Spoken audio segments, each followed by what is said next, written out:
night, fires burning bright. Truth seekers 88 were locked in tight. Ain't no chains, we know what's ours. Standing on God-given rights, ain't hiding behind bars. They spin stories, but we see through. Digging up facts, calling out what's true. No trolls, no noise, just the real deal. Unmasking the lies they try to conceal. Kicking it with the truth seekers 88. Hanging with the crew, locking in, feeling great. Knowing all right, standing strong, ain't bowing down. We prove them wrong. We bump straight, never lose our way. Truth seekers stand tall every day.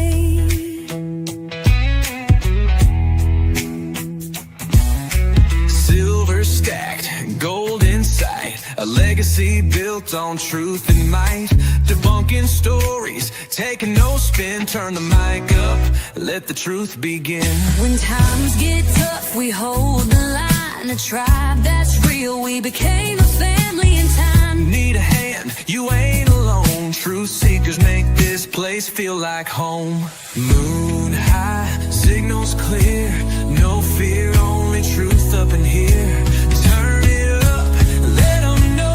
Truth seekers on the show. Kicking it with the truth seekers 88. Fire in the chat, no trolls at the gate. We bomb straight, never hesitate. We stand as one, we lift, we rise, we elevate.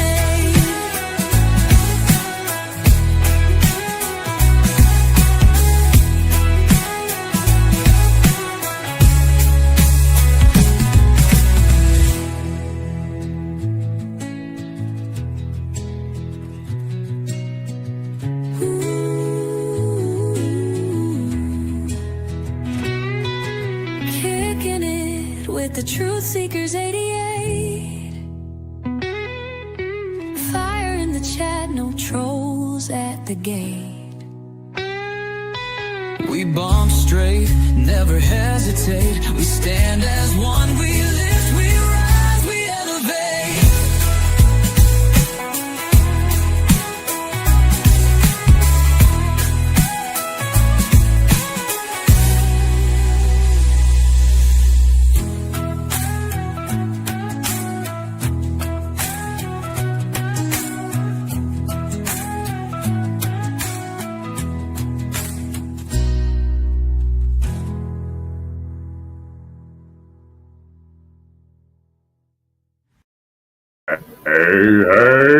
Hey, welcome.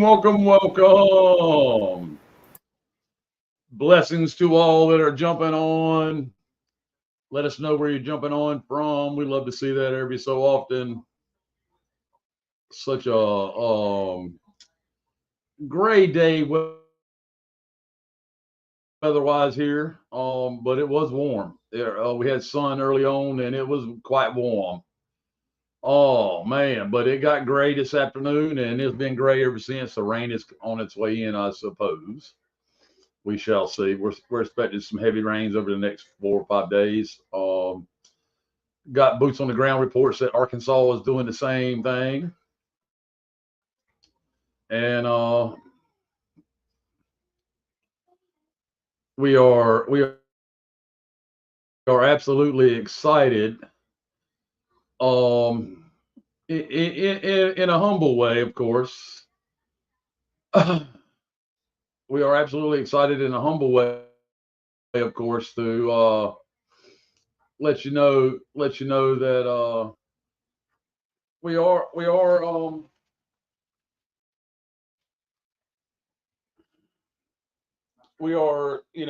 at the very tail end of this, and there's a lot of information coming out. There's a lot of misinformation coming out. The political scene is getting hilarious. The political theater is getting hilarious. I mean, it's just getting hilarious.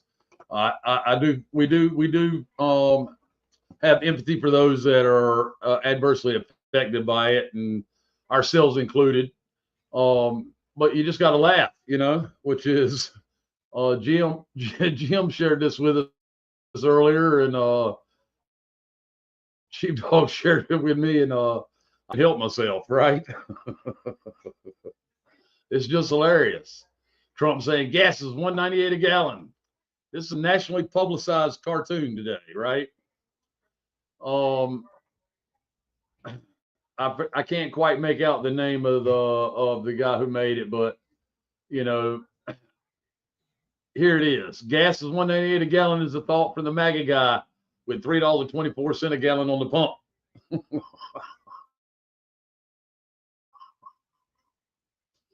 You just can't make this shit up, right? How you doing tonight, Sheepdog? Doing pretty good, Mike. Still looking for that gas is $1.98, but other than that, everything's good. Got a lot coming down the pipe. Got more COVID jabs coming down the pipe. With a new formula, I might add, it's going to be a whole new formula for 2025, 2020. 2025, 2026, I believe it was. That's what it said. Let me see. Yeah, I think I got that up still. You got that? Did you grab that? Yeah. Coming down from the FDA. So, yeah. It's right. It's right here on the FDA.gov site.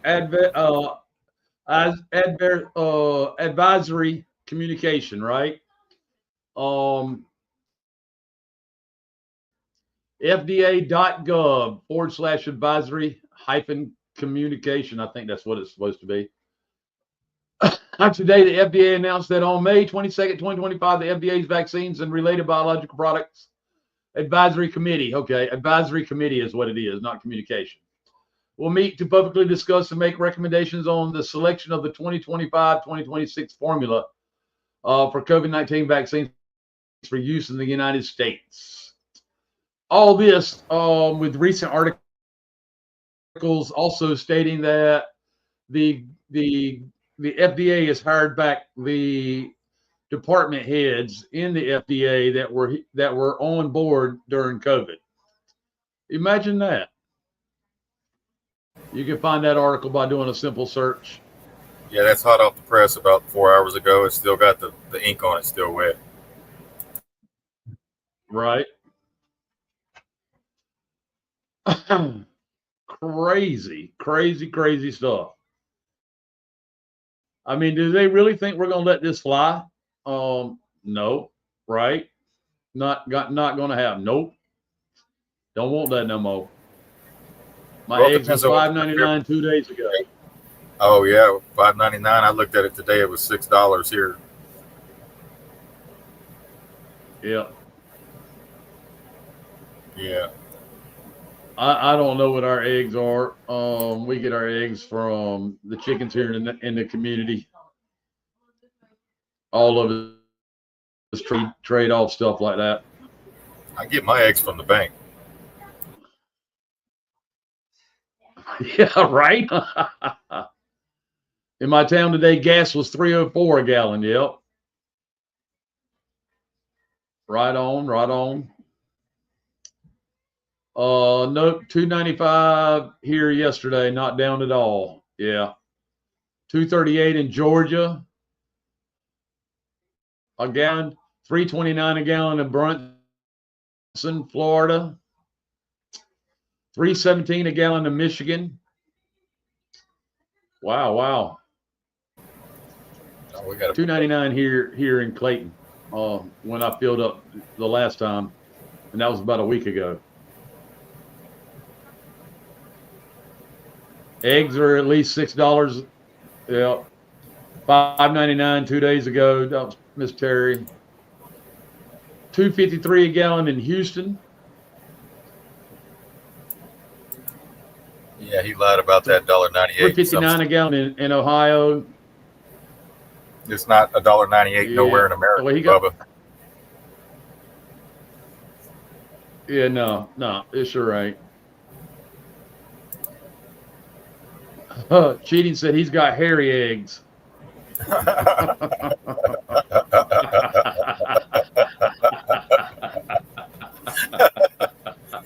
Damn. Bring them back. Those aren't eggs, right? Oh, you're right. Like hairy eggs that turn $2.99. gold in the sun. Yeah, hairy eggs. Yeah. Eggs over $8 in Nebraska. Damn. Holy cow! Eggs are over $8 in Nebraska.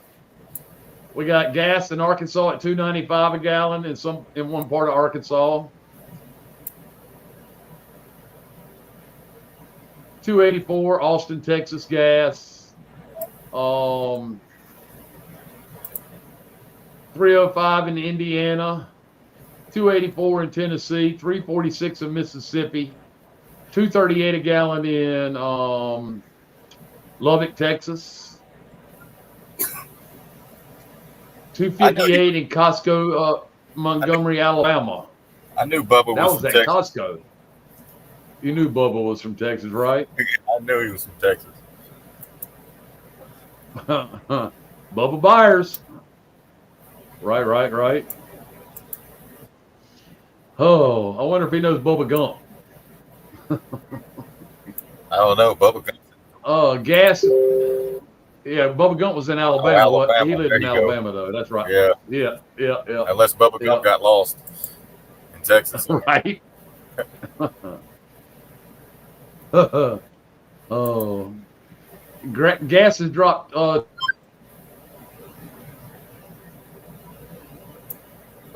Holy shit! She said it's dropped 20 cents every 2 weeks, making it. That's Arizona.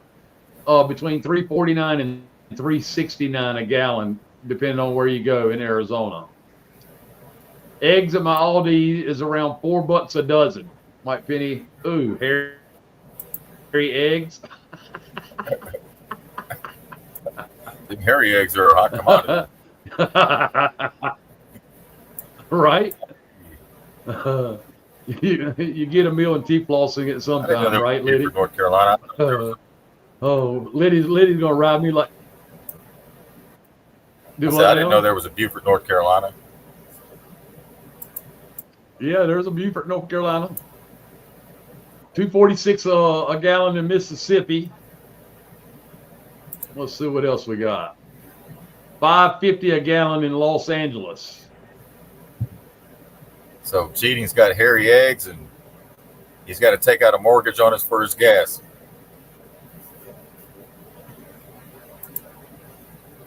Right. Average across the country is looking like $2.99 a gallon. Thank you, Stephanie, for putting that out there. It's $3.13 a gallon to $3.07 a gallon in Vermont. Fillmore, I'm not sure where Fillmore's at, but it's $3.45 a gallon.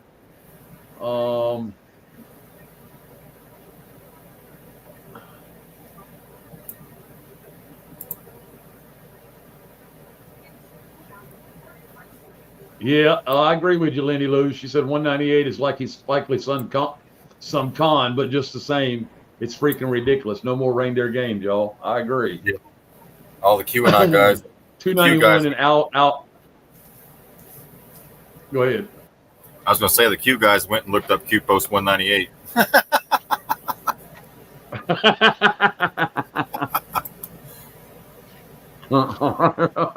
Right.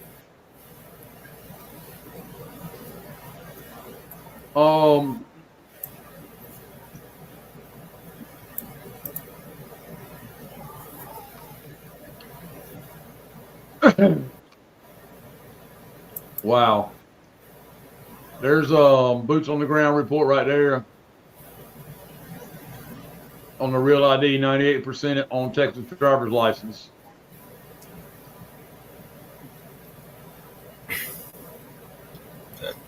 I think that's them truck drivers right there. Thank them. I only buy eggs from pasture raised hens, so I pay $9 in Fort Mill. They're paying $9 for $9 a dozen for pasture raised eggs in Fort Mill, South Carolina.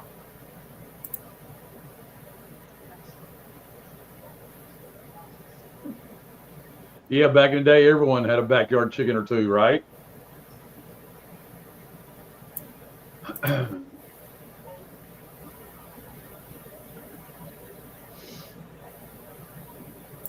Hell, that 550 in California, I'd have to take the bus or walk.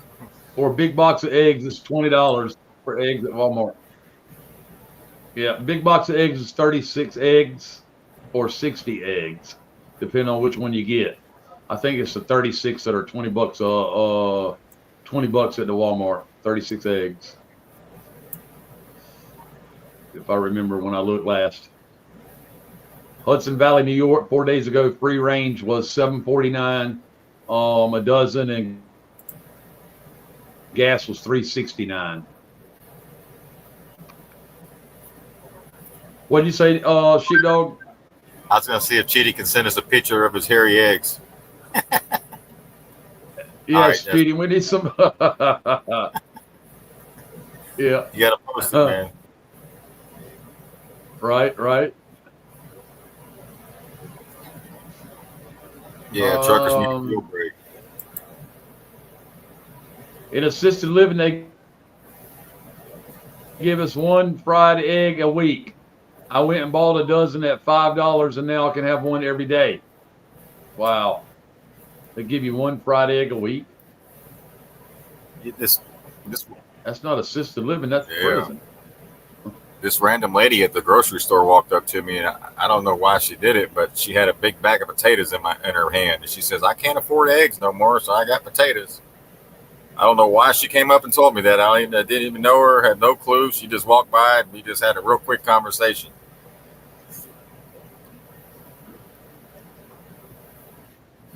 And people are having to decide between their medications and and food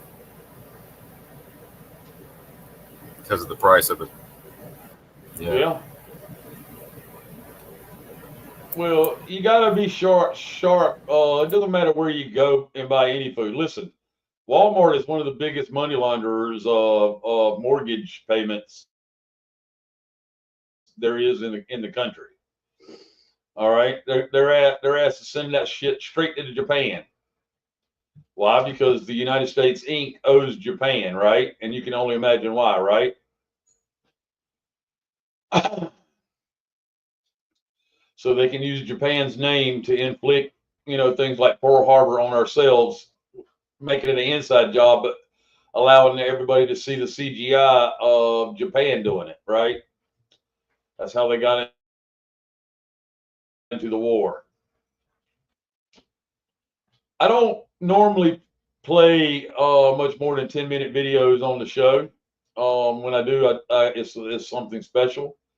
I like to play a good 30 minutes of this video right here because Rod takes you from start to finish all the way into the Conjure Wars in the first 30 minutes or so.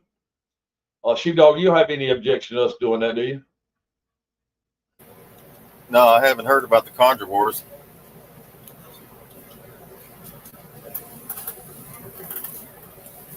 All right.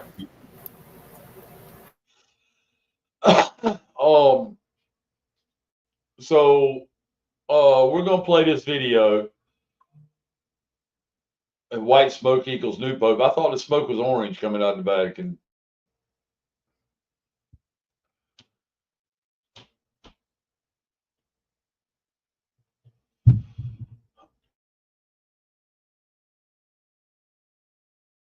Said Trump was the new pope. It just gets funnier and funnier to me. It's going to get real for a lot of people here shortly that have their head up the ass. Yeah, Orange Man, right? Laugh out loud, right? Yeah, that video was fire. I agree with Mickey. If you go watch the whole 3 hours, we won't play the whole 3 hours on the show, but it may interest you what little bit we do play of it, and you want to watch the rest of it. He really is, let's just put it this way: if the swamp people were listening to it, they'd be like, "Shots fired! Shots fired!" Oh.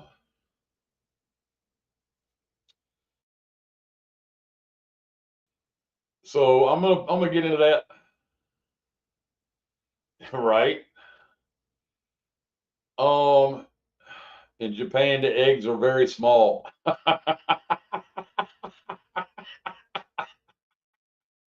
Cheating, shame on you. Uh, Cindy Lou, they asked for $3 a dozen, and I give them 5 to help them out every time. Yeah, we always give if we actually buy them, and we don't have anything to trade for them. Which the wife will make 2 loaves of sourdough bread and trade for a couple dozen eggs every time. Um,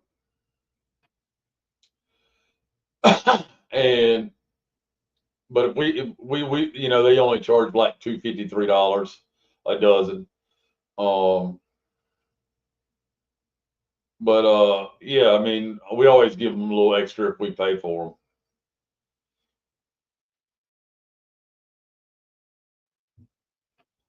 Do what now, Mike? Mike, audio only for me on .com. No video, no chat.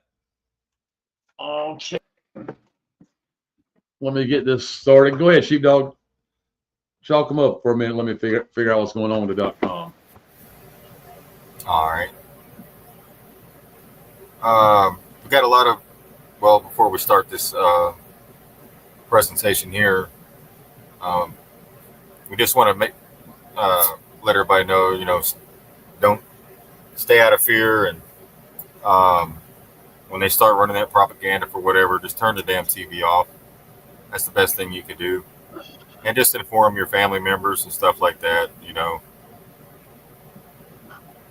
But just do it all out of love and light. Don't cause any more division than they already have throughout the past 10 years that we've been going through this. There's a lot of information going to come out, and when the information comes out, you're going to get a lot more distractions and false flag type situations where they misdirect people's attention. But just stay grounded and stay focused, centered. Try to learn something new every day.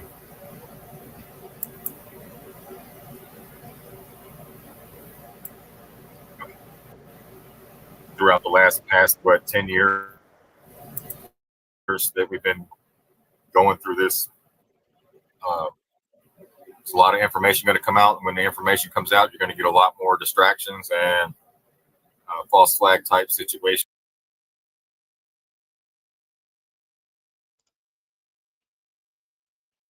So it is working. Those of you that are having troubles, go out and come back in. It is working. Everything's working. Lots of 5x5s on the Truth Seekers on truthseekers88.com.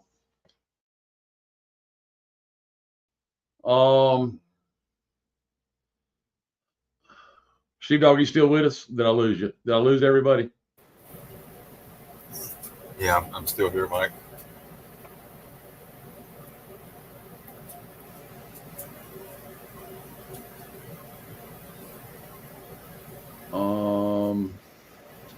All right. I'm having the Diddy trial is the Diddy trial is just nothing but to me. All I'm seeing is a cartoon drawing of Diddy in court. That's not enough for me. So I don't even really believe he's in court. Honestly, you're gonna have to show me some proof.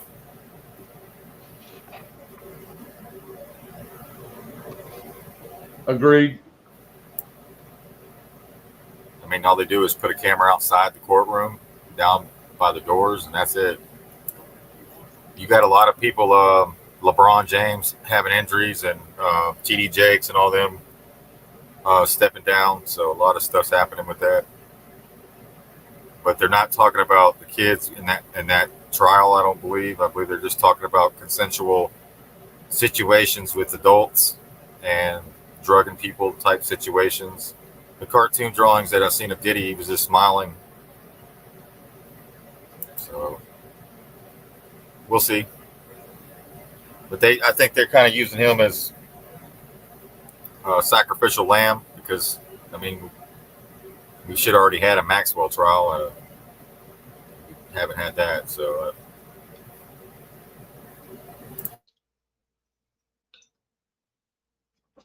So, in my opinion, Sheepdog, Diddy's gonna walk. Yeah, we'll see. It depends on what evidence they bring. But you know, when he changed his name from Puff Daddy to P Diddy, the the person changed as far as his appearance. If you look at Puff Daddy from the '90s, he looks totally different than this guy called Puff Daddy or P Diddy. Sorry, he just looked different.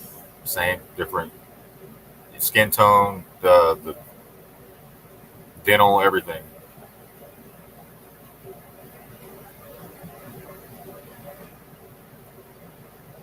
Wow. Yeah, Diddy might get Epstein. Yeah, absolutely. He might become a target if he walks. It's it's either that or it's gonna roll. It's gonna roll just like the Epstein trial did. Months will go by, or some time will go by, and they'll arrest him again. Right? We're at the end of it, folks. Whatever them dumbasses do, let them do it. We got to do what we got to do too, right? We need to gain the knowledge we need to have to separate from the matrix. Okay. That's it, Mike.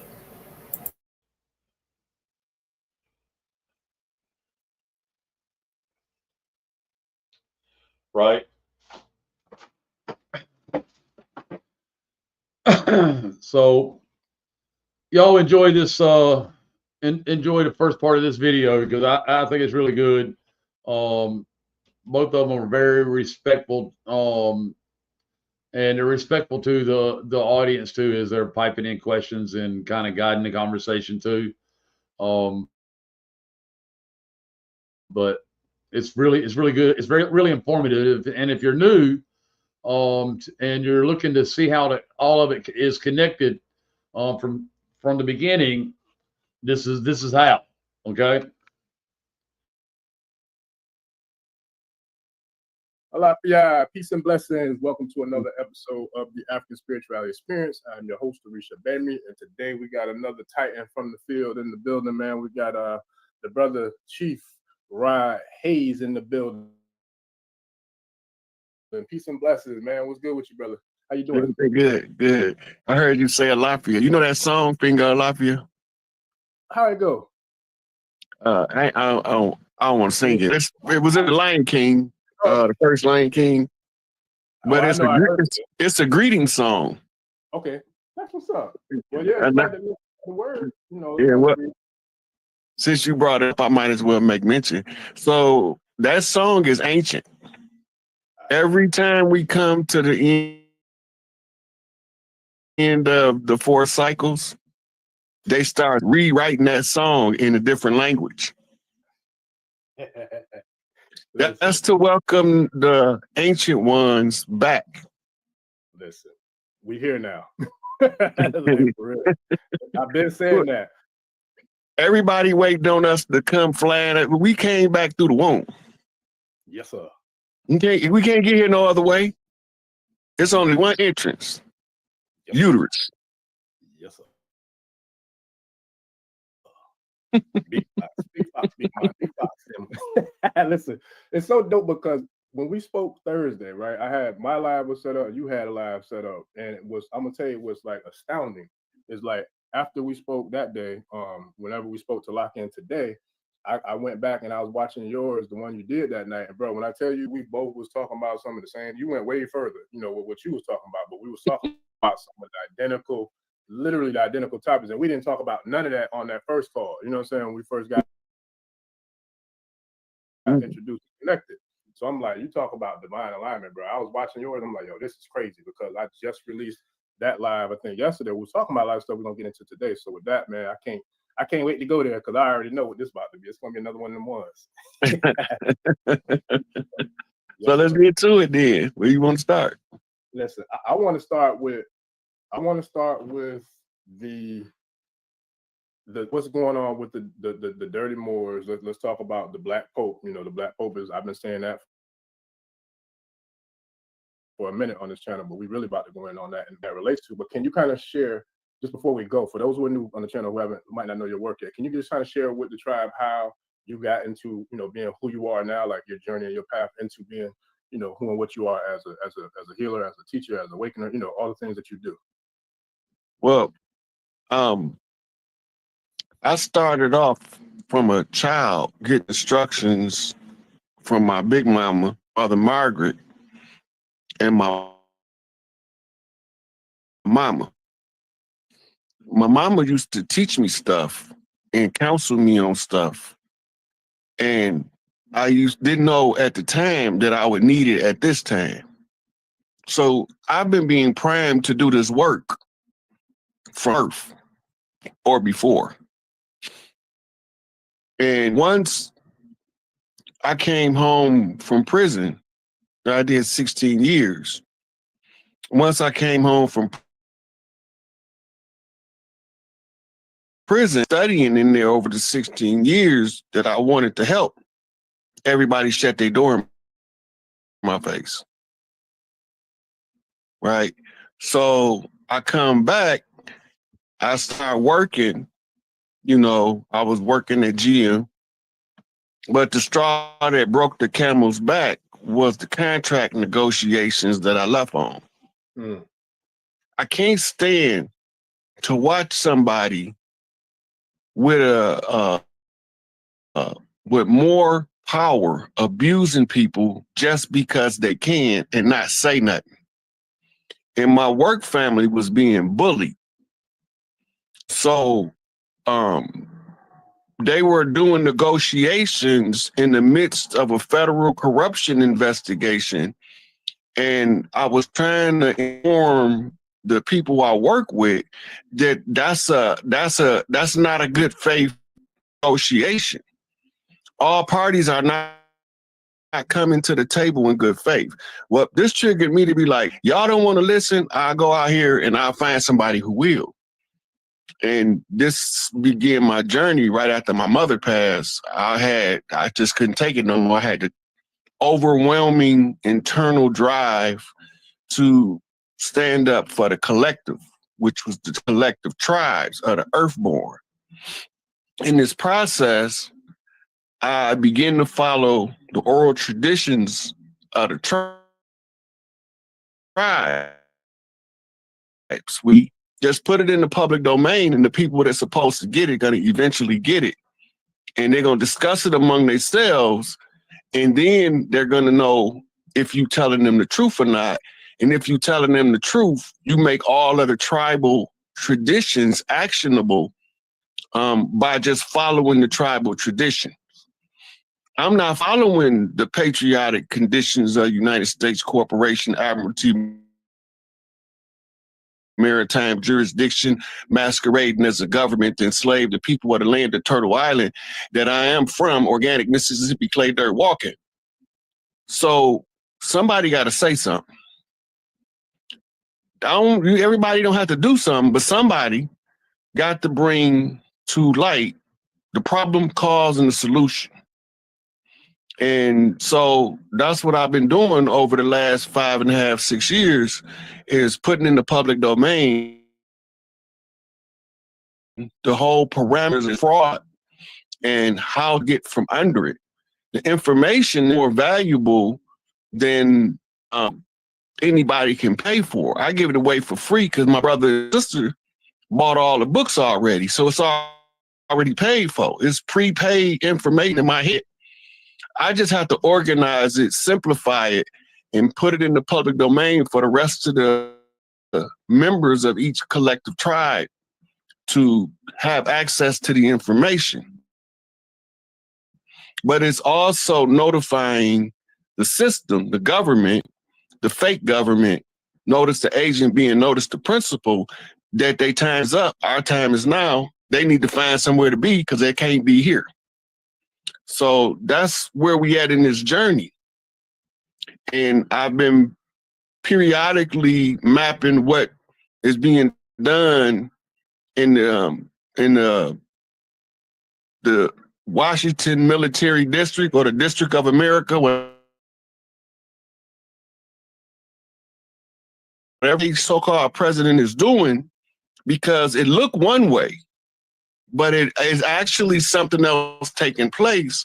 It's the liquidation of a corporation. They can't liquidate the corporation without auditing the assets, because when they surrender the corporate holdings to the rightful heirs of the land, they got to know what they're giving you. They got to know where all of the money was going and who was stealing it, who wasn't stealing it. They need all that has to be accounted for. So we watching the dismantling of the corporation, but it's not going to be as traumatic to the people as many people believe. So that's the short version of my. Got you. Nah, that's powerful. But the thing about it is, there's so many different things that I feel like you touched on that I've touched on before, but I want to like I said, go a lot deeper, because the way that I see it is right now we have, which is like you were saying earlier, we're in a transformation, or we're going through another cycle, right? So we're going from a lunar cycle into a solar cycle. We're going from the Piscean age into the Aquarian age. But so we're talking about there's a cosmic shift, a solar shift going on, as well as a planetary shift going on, as well as the consciousness that's going on. So it's like a recipe for success for us to be where we are now.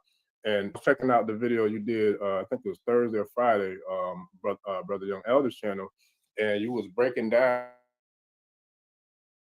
the different processes that's already kind of taken place that we're seeing come to fruition, you know, within our very eyes, but don't know like the things that's tied to that. So, for example, excuse me, can you kind of tap into the agreement that I think was made in like 2014 or whatever it was? It was like a transaction that happened in 2014 when the Pope reached out to Obama. You said the Obama letter from the Pope was telling him to dismantle the corporation. Got you. He told him to.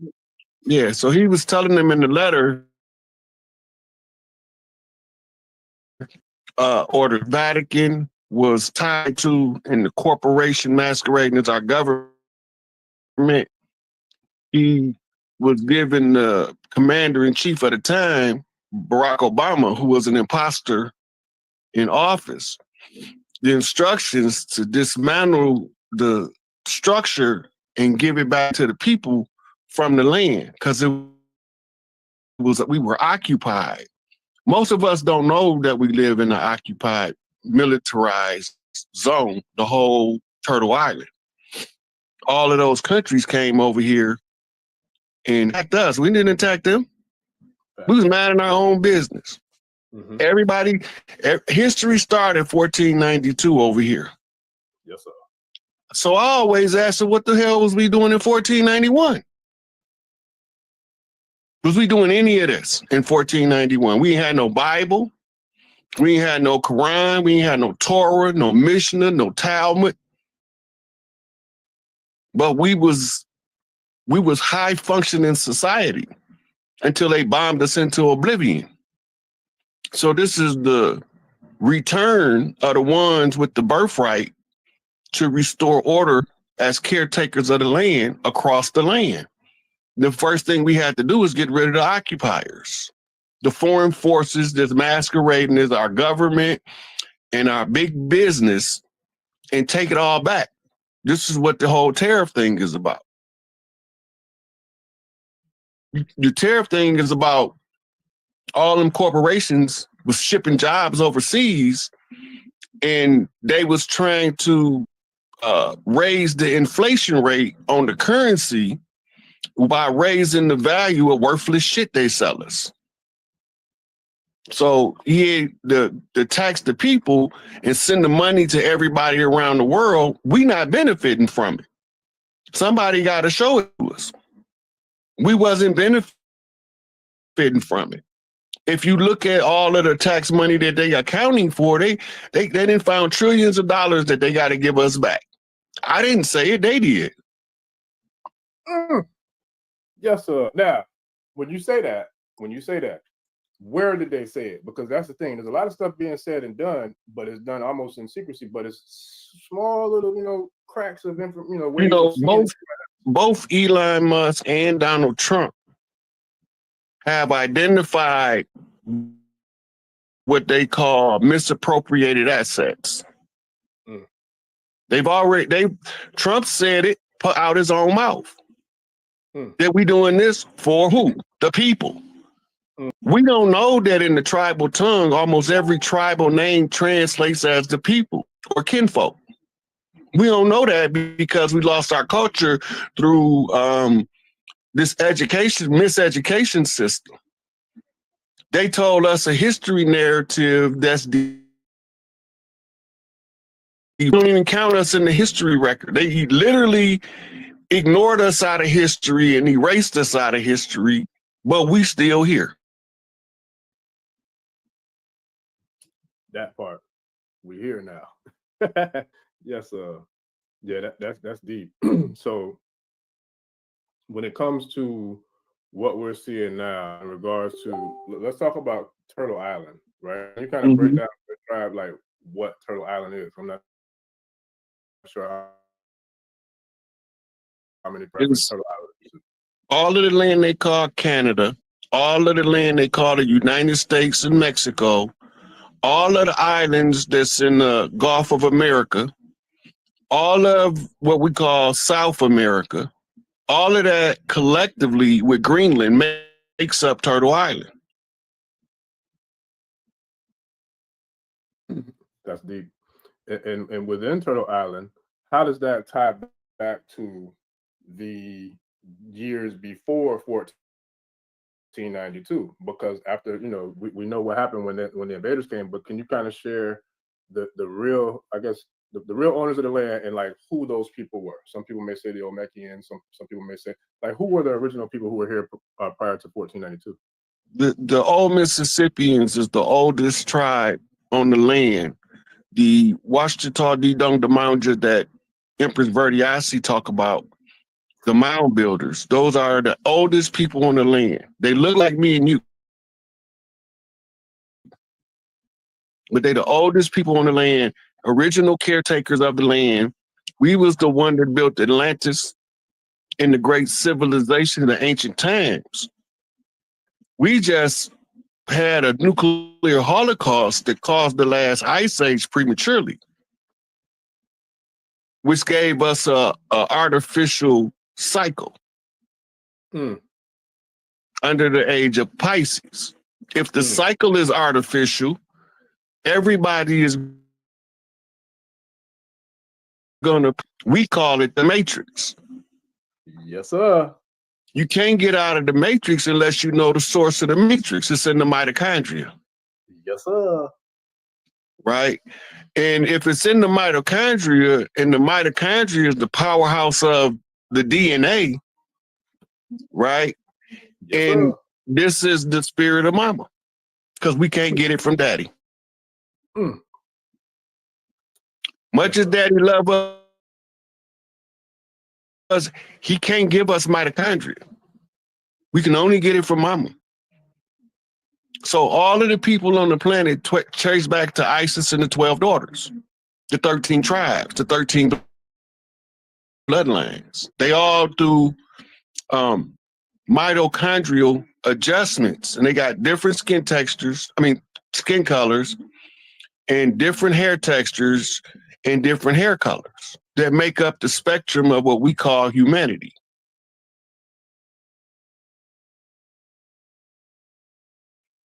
Make up what we call the different races of people, but they're not different races, they different familial lines, and the concept of race has been given to us to separate us and make us fight for our enemy as if we was fighting for ourselves.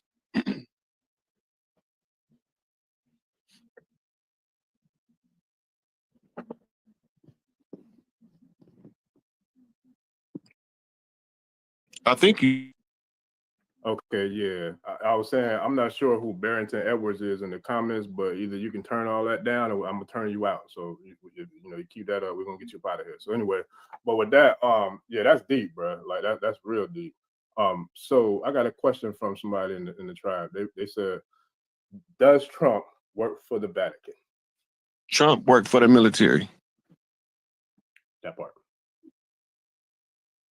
Yes, sir. Okay. And that's where if we can kind of turn down that road. You know, they went in and they went into the Vatican. The military did a couple years back and got our gold back. Well, and that's where I was going to go, because that's part of what I was saying about the live I did Thursday. I talked about the Vatican being the stronghold of religion across the globe, you know what I'm saying? Then London and Buckingham Palace and them demons and devils over there being the financial, you know what I'm saying, so-called controllers of the currencies of the globe. And that's almost right. That's almost right. The White House. So this how it worked. Religion is military strategy. That's the first thing you got to know. Religion has nothing to do with spirituality. Religion is military control of masses of people to elicit the least amount of resistance from the people you choose to oppress. You give them religion as the first wave. It's called the soft sell. If you look back through the history books, you'll see every time they get ready to conquer somebody, before they send in the guns and the bullets, they come with the soft sell of the religious dogma, right? The Catholic Church is pulling the purse strings. He just using Buckingham Palace as the diversionary hand. And then he's using DC as the enforcement arm. So one of them is for an illusion. The Buckingham Palace conjure is what they using, that was given to Queen Victoria, I think was her name, by a guy named John Dee, on how to put us in a mass spell. We don't know about that stuff because it's not mainstream history, but it happened. The Catholic Church is the headquarters. It's the head of the beast, so to speak. And the Vatican is controlled out of Switzerland. Right. And see, and the people from Switzerland that control the Vatican is some black ass niggas. Yes, sir. And that's what I was talking about in regards to the Black Pope. And that's why I say, like, it's crazy how the alignment is happening right now, because I've been talking about the Black Pope for a minute now, and people was like, you know, a lot of people never heard of that before. But all along, I'm like, yo, there's a Black Pope who's actually in charge pulling the strings. Like that one that we see, he's just a pawn. He's just a pet, literally. He's a pet. And so the one that's behind the scenes is the Wizard of Oz effect. So can you kind of break down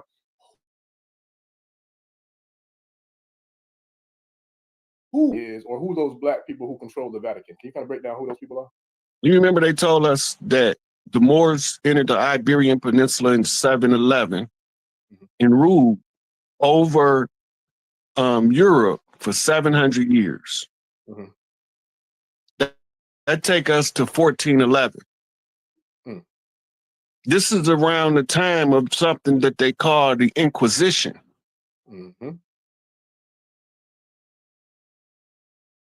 Back from the forefront, right? So when they took over Europe, why would they want to kick them out if they civilizers? Y'all got to ask that question, because they not gonna never volunteer to tell you, but if you ask the question, you can find the answer. Why, if they civilized the Caucasians or civilized Europe, as they say, why did they kick them out? What were they doing in Europe as a civilizer? Because you got to understand, a civilizer is a guide to the uncivilized. And when that God gives them civilization, they become devoted or a devotee, right? So what would make the devotees rebel? What would make the subjects rebel? They was eating babies. They was having sex again. It's nothing new.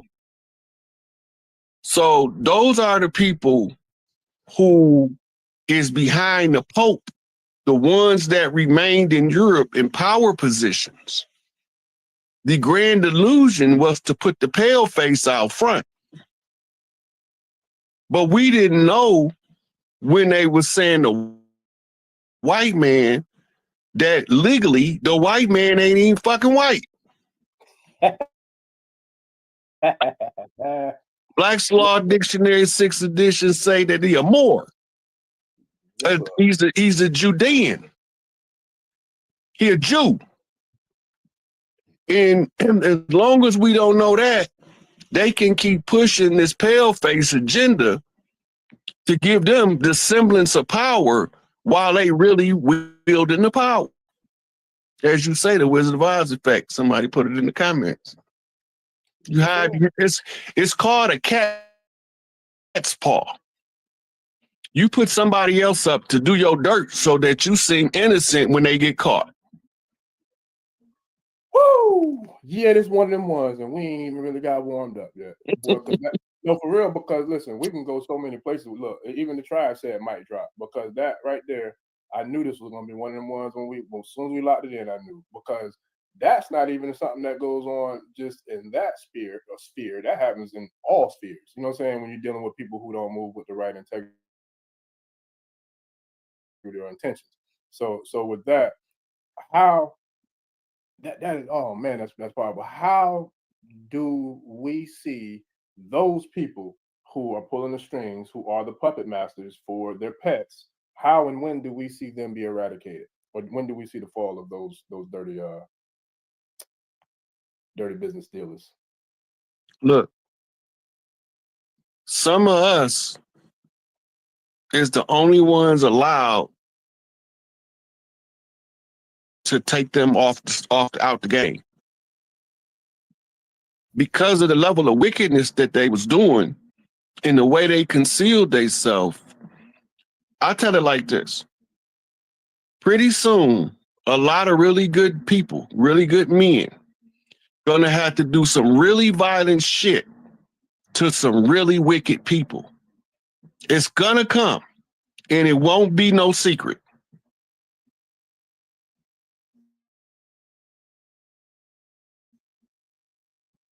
Yep, that part. And I think that's where, for me, it baffles me, because those people, them same people we talking about, they know that judgment day not only is coming, but it's here, and they know what the deal is. So now, with that being said, for all the people who, because I know there's people who might have never heard any of this before, there might be people this first time they're seeing this channel, all that. So for those people who might not know anything about what we're talking about, to break it down in like a first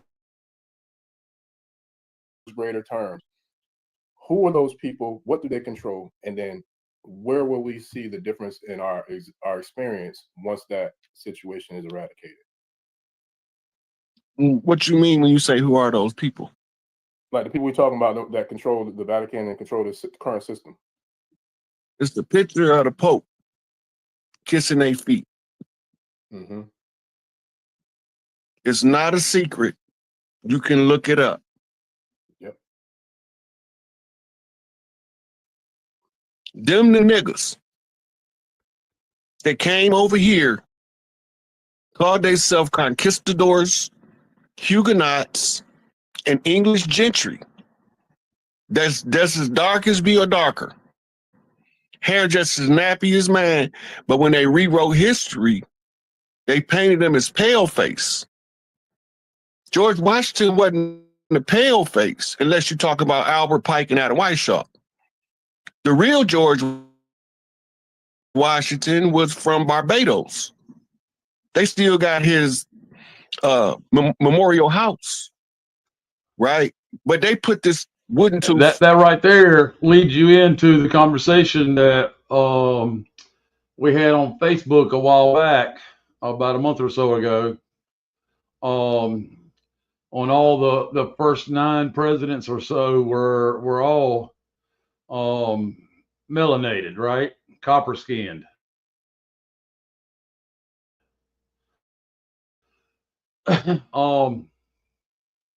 And they replaced them in history with the pale face, right? They got the receipts to prove it. John Hanson being the only one to carry the original seal of the Republic. All right. George Washington up as the icon of the country. That's not the real person.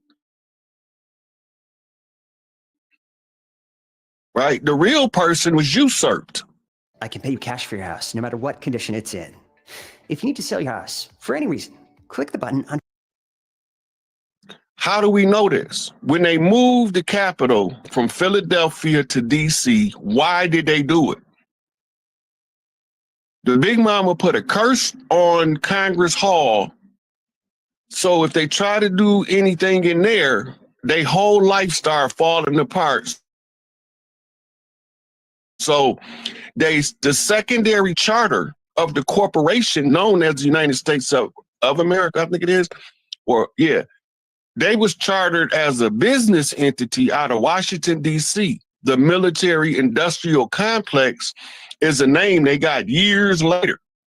I think it was in the 50s when they got that name. And when they named it military industrial complex, it was to let you know that this was the military of the Vatican.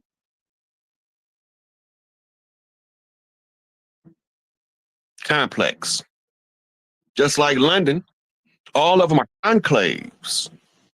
They city-states. When you catch a case in DC, you automatically got to go to federal prison. Why? Because they're not recognized by any state. That means their state is fraudulent. Their presence is fraudulent. They don't belong here. The only problem is through miseducation and economic warfare. They put us in a position where we believe that they're legitimate government. That's Machiavellian, straight out of Uniform Commercial Code. All of they agents have to wear uniform at some point or another. Electric company, gas company, your mailman, your police officer, your fireman. They took the fire department, they took that from us. Because we had to put out all the fires they was setting to our buildings. That was us. We created the fire department, right? Yeah, the dirty Moors. The righteous Moors is the ones who had to be called Moor to fight the fight against the dirty Moors. Yep, dirty Moors versus righteous Moors. And you got righteous Moors now that got tricked so good that they don't know that they got tricked. And I don't blame them for it because it was a hard,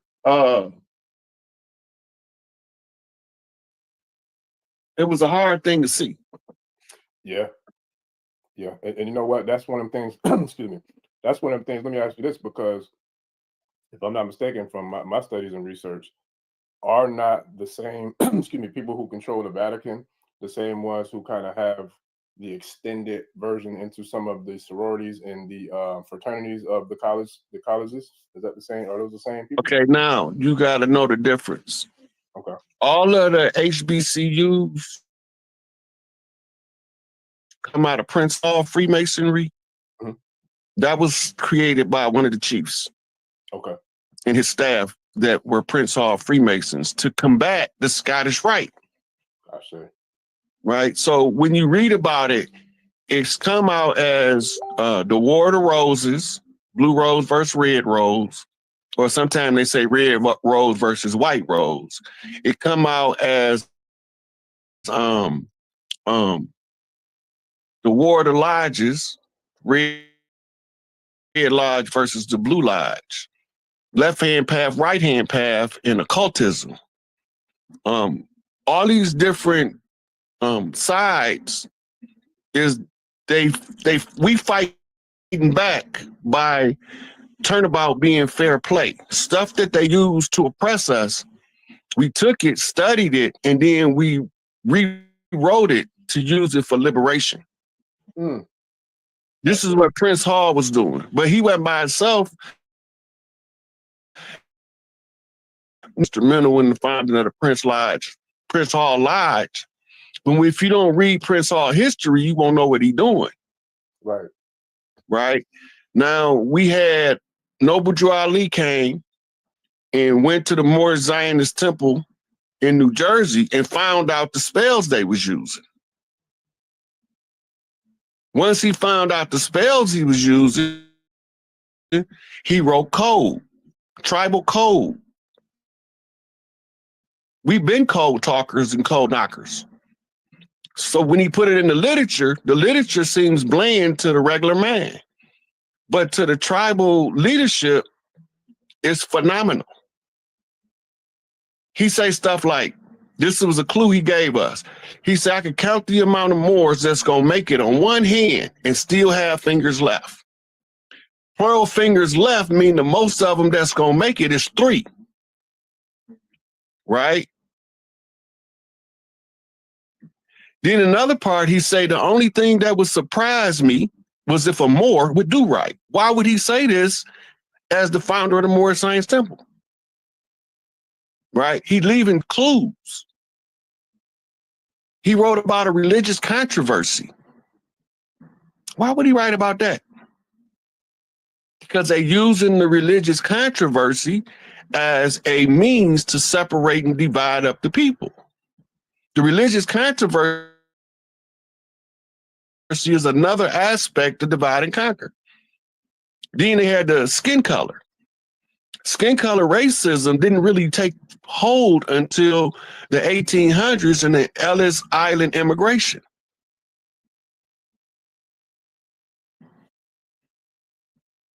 Ooh-wee. Yeah, boy. The purpose of the Ellis Island immigration was this, because the Turtle Island, the Americas took in orphans from all over the world ever since the earth been here. Mm. So they was using pale faces and a brown paper bag test to keep us out of the institutions of learning, finance, the institutions of health. We had to pass their test. So they put pale faces out front. So Big Mama said, okay, turn about being fair play, invite them all. All the ones they don't want in Europe, invite them all, the pale faces over here, because we're going to overrun the institution with so many pale faces that the friendly pale faces is going to tell us what they doing, because they did it in Europe already, so they going to tell on them because they wanted them out of Europe. That's what they had the Inquisition and the French Revolution was all about. They wanted them out.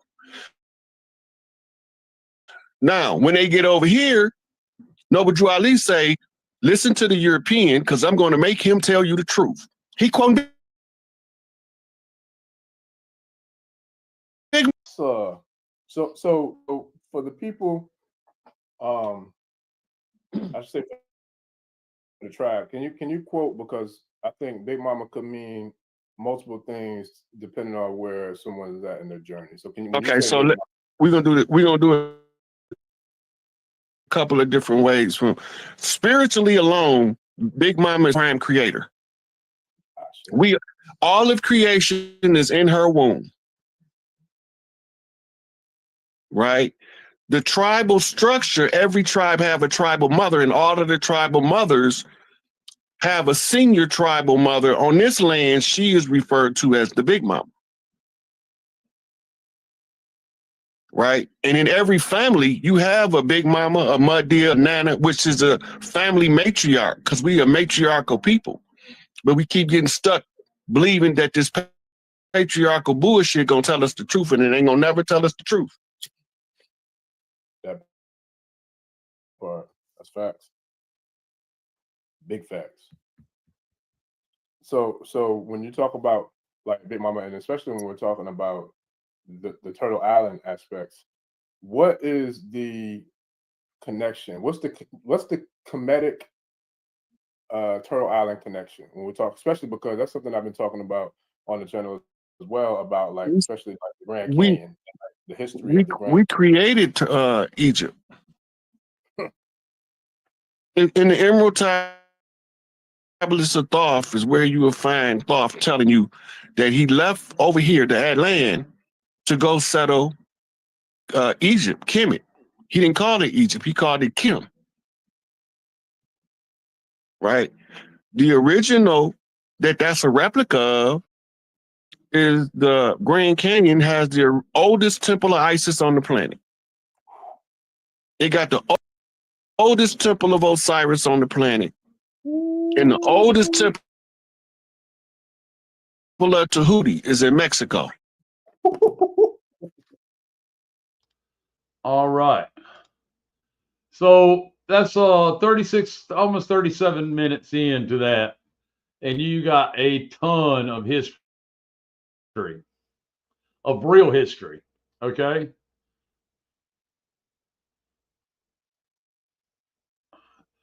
Right on. And you know, I seen some folks get excited about some of the stuff they heard,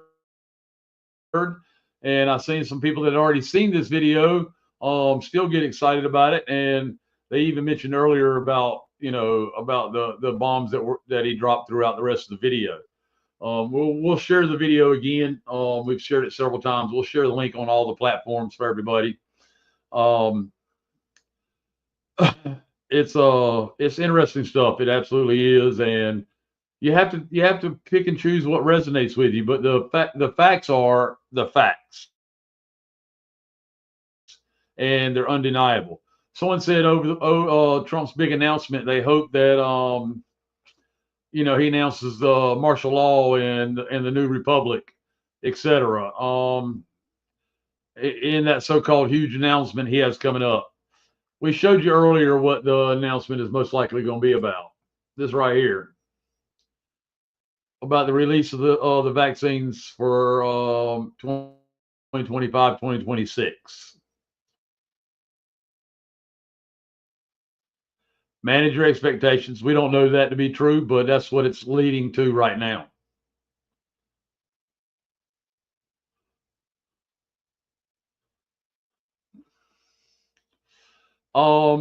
There'll be a time when it is announced to the sleepers. I don't know if it'll be Trump.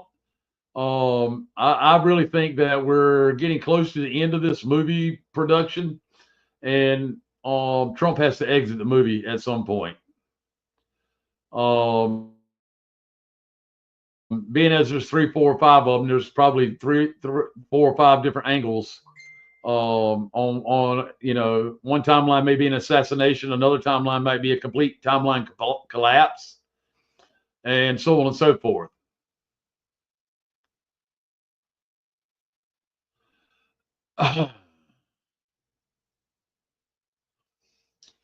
Yeah, so this right here is most likely what Trump's announcement is going to be about.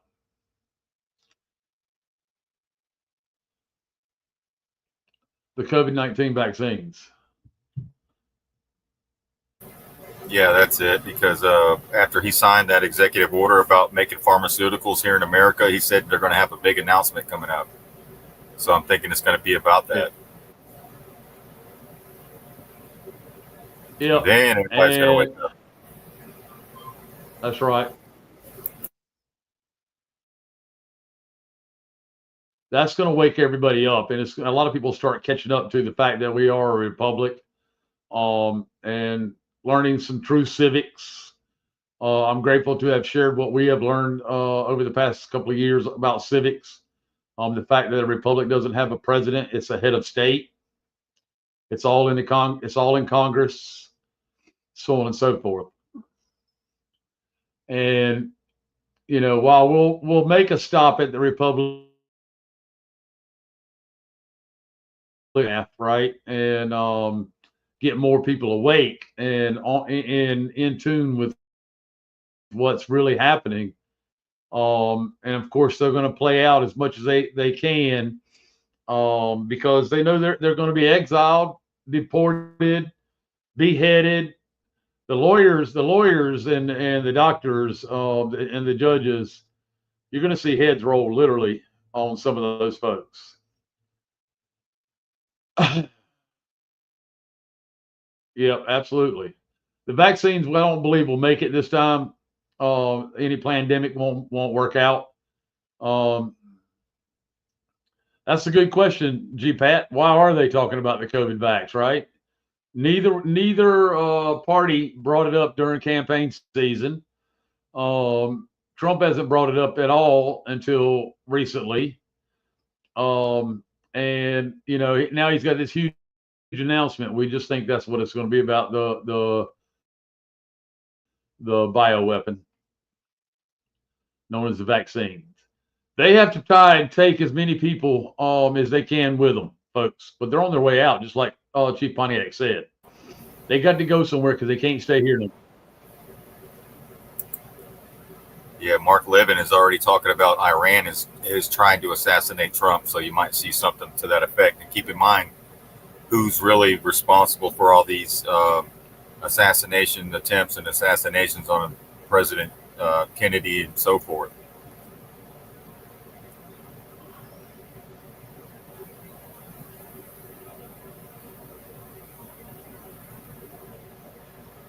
Yeah, Jill Billy, that's after they get their heads chopped off. That's right. Heads literally rolling. Yes. Yeah, so keep in mind who's behind Trump's assassination. Yep. Imagine that. Yeah, Mark Levin. Yeah. Mark Levin. Mark Levin is a Judaic Talmudic Jew. Yeah, he came on the scene after 9/11. So, yeah, sure did.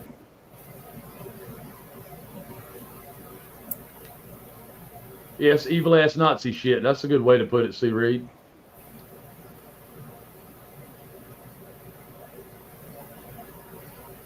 I think Alcatraz has the yellow brick road.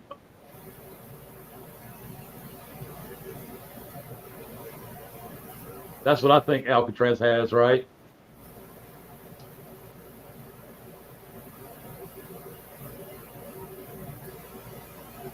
But yeah, Khazarian Talmudic Jews, yep.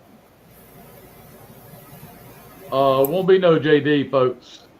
Once they take out Trump, you think they're gonna allow anything else in the corporation to continue to move forward? No, it's the collapse. It's the collapse. It's where we're going to get really, really busy in our local communities and take back and kick the local government out, the local corporate franchise of the corporation.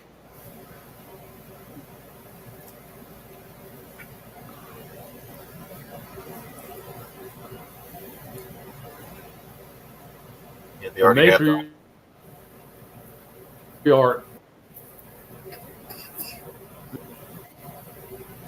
Go ahead, Sheepdog. No, go ahead, Mike. The matriarch.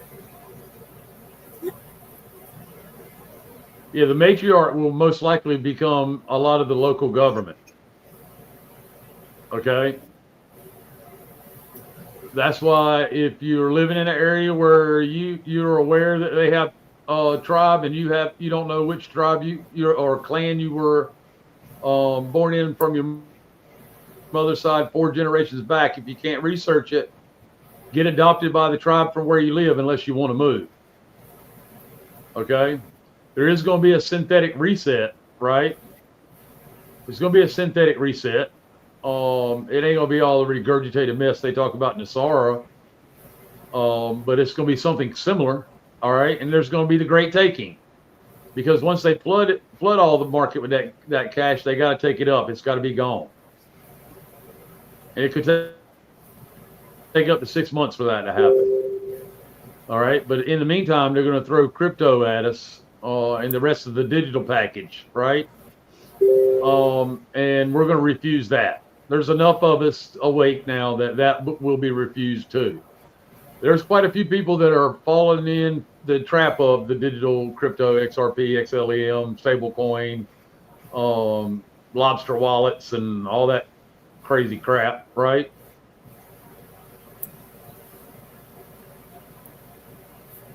Right on, right on.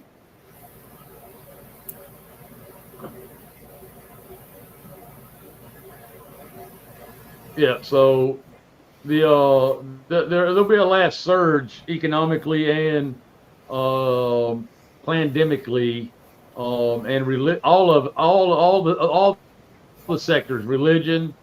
You know, Project Bluebeam, the religious dogma is going to get an ass whooping in Project Bluebeam. It's going to be so far that, you know, religion and both parties will, both parties and Western medicine won't even be able to show their ugly head. The Great Taking is going to be disastrous because there's not, you know, there's so many people at the helm of the MAGA, you know, walking around with their 800, you know, and I'm glad they got a good credit score. I used to have a good credit score until I realized it wasn't doing me any good, but creating more debt, you know, but a lot of people don't realize that yet. Yeah, I mean, if you got XRP and XLM, there's nothing wrong with that. Watch for the red flags, though. Get out before it's too late, because they'll take everything.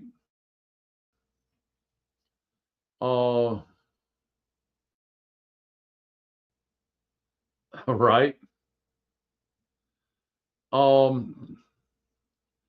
Absolutely. Yep. So, a lot of us have stopped the religion stuff for quite a while now. Yeah.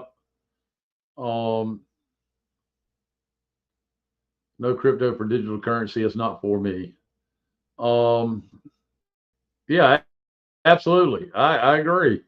There's a lot of us that are going to refuse it, and it is the majority from what I'm gathering. Mark Levin is an author, lawyer, and broadcaster. He has his own show. I listened to him before Trump's first election. Now I know better. Right on, GPAT. We used to listen to him too. We used to play him on the show. We didn't know better, but do we do now? Right? Bought and paid for. Yeah, he's a bad Jew. Agreed. So,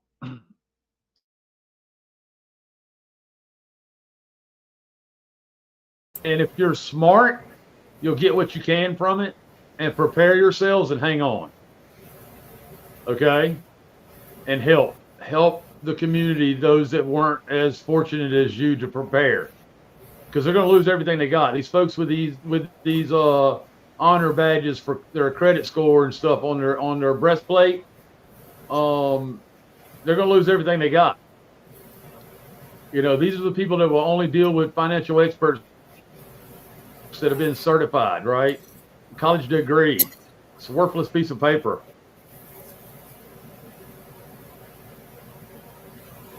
What about Hannity? Sorry, Hannity, you know, he might be one of the heads rolled or deported, exiled. A lot of these folks are going to end up exiled to a place by themselves, right? But a lot of them be deported too. They got to go. They can't stay here no more.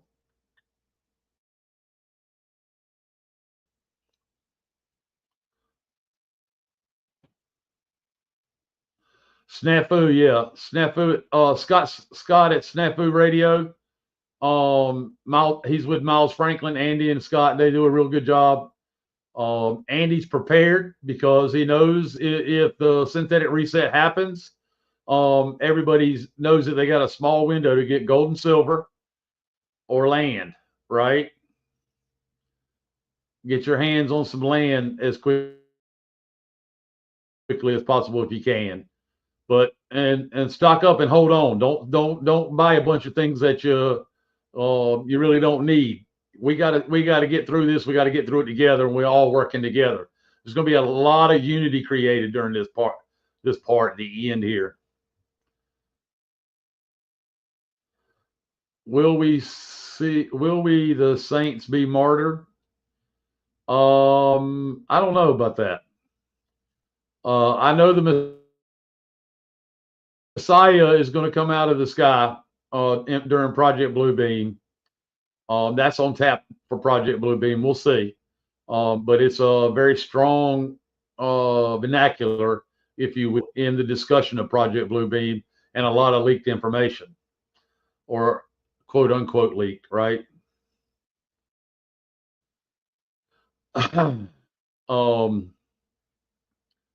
You know, we showed you about the RV the other night. That doesn't make a lot of people happy. But they'll be done, and they're already funded. folks. When they got the gold back from the Vatican, however bizarre that story is, 650 plane loads, whatever the case may be. That also could be why the Alcatraz is up. You can participate in humanitarian projects. They do require 20% of whatever you're getting in the reset. In the matriarch reset, which is your divine inheritance, they are requiring 20% is what, or is that the synthetic reset with Nasara? I can't remember. We read it in those books, right? Nasara 1, Nasara, and Nasara 2.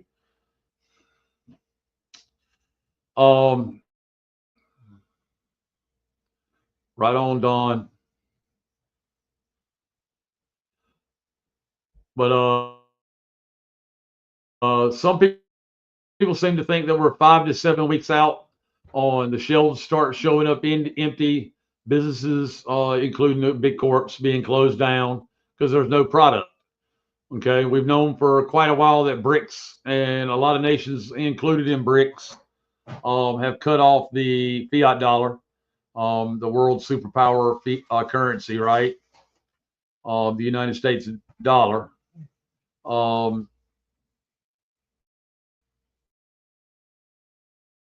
It is.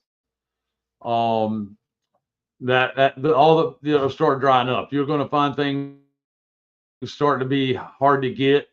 We're seeing that in the car world already. Parts are hard to get for fixing just general service issues and stuff like that. We waited. One of the most popular cars today, a friend of mine that works at a shop, they waited almost 9 weeks for an oil filter to do an oil change on a Kia because we didn't have one in the country. You know, they tried to tell us they had them at the dealership, but they weren't doing oil changes there either. You know, and it may have been going on at some dealerships that had them, but it wasn't communicated. But I know this particular shop waited 9 weeks for oil filters for doing an oil change in a Kia. So, however that stuff is happening,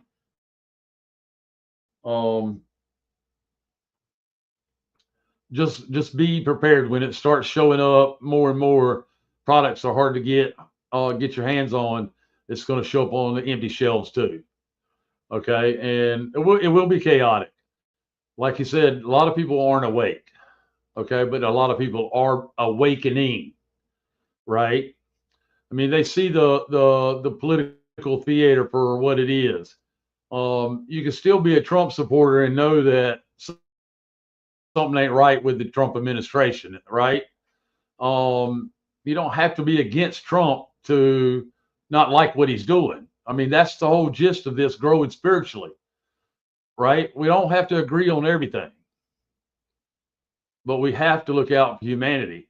A lot of the hybrids, the hybrid humans, okay, which are a lot of European descent, are going to start disappearing too. They're seeing it in China and Japan and the Philippines already. They're going into these small towns and they got everything got left on and there's nobody in sight.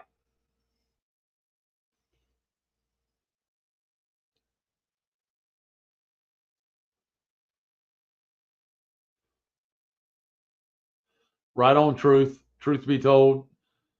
They got out ahead of the curve and got the car maintenance and all way ahead, right? Airlines are going to be closing down. They're already starting to fall out of the sky at a greater rate. They're just not reporting it in the mainstream.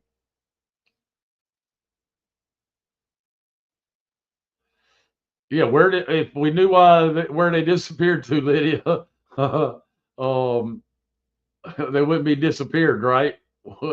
They left. We would be saying they left town to go here, right? But no, entire towns are disappearing. The population in the entire towns are disappearing over there. What do I mean disappearing? Like vanishing. Poof, gone. It's like somebody put the genie back in the damn bottle. Backstreet Boys ain't got shit to sing about anymore.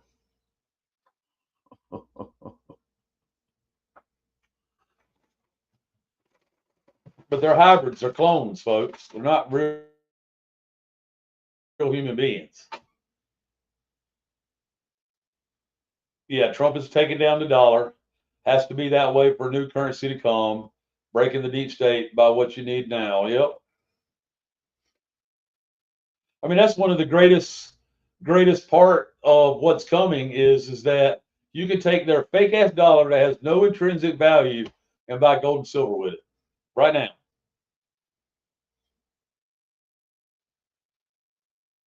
Get something that's tangible and has a real value. It's deemed real money biblically. Did you know that you're not really deemed sovereign until you've tendered silver? You're deemed sovereign by the grace of God, absolutely the creator, because that's how you were created. But the mass spell that they put on the masses and they tried to hold on to it for 6,000 years is the whole start of the conjure wars. You heard that the big mama at the time put the spell on Congress Hall in Philadelphia. That's why they ended up in Washington D.C. One of the reasons why they ended up in Washington D.C. Right? And old wooden tooth George Washington. that gives me makes a lot of sense to the joke, right? I know y'all heard the joke. Yeah, y'all heard the joke, right? Wooden tooth George Washington. You don't tell nobody I've got a wooden penis. I won't tell nobody you got splinters between your teeth.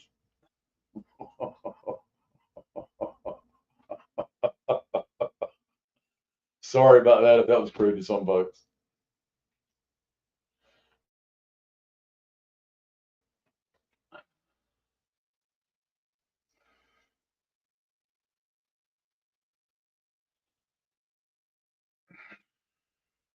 Is it against the law to whoop a corrupt clone's ass? Probably not.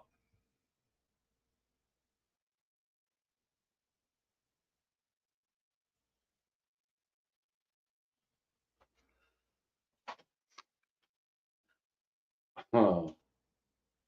I have silver 1 ounce coins. How can I get smaller denotations? Yeah, I mean, just call J and Bullion, Miles Franklin, Andy at Miles Franklin. They got a lot of the smaller denominations. You're going to need those, folks. Any cash that they get to you in fiat that you're able to hold on to during the Great Taking, keep it in small bills, 5, 10s, and 20s.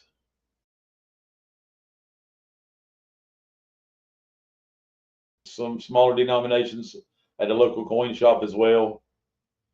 Sheepdog, I'm sorry, man. I don't mean to be taking up so much of the time. Have you got anything you'd like to share tonight?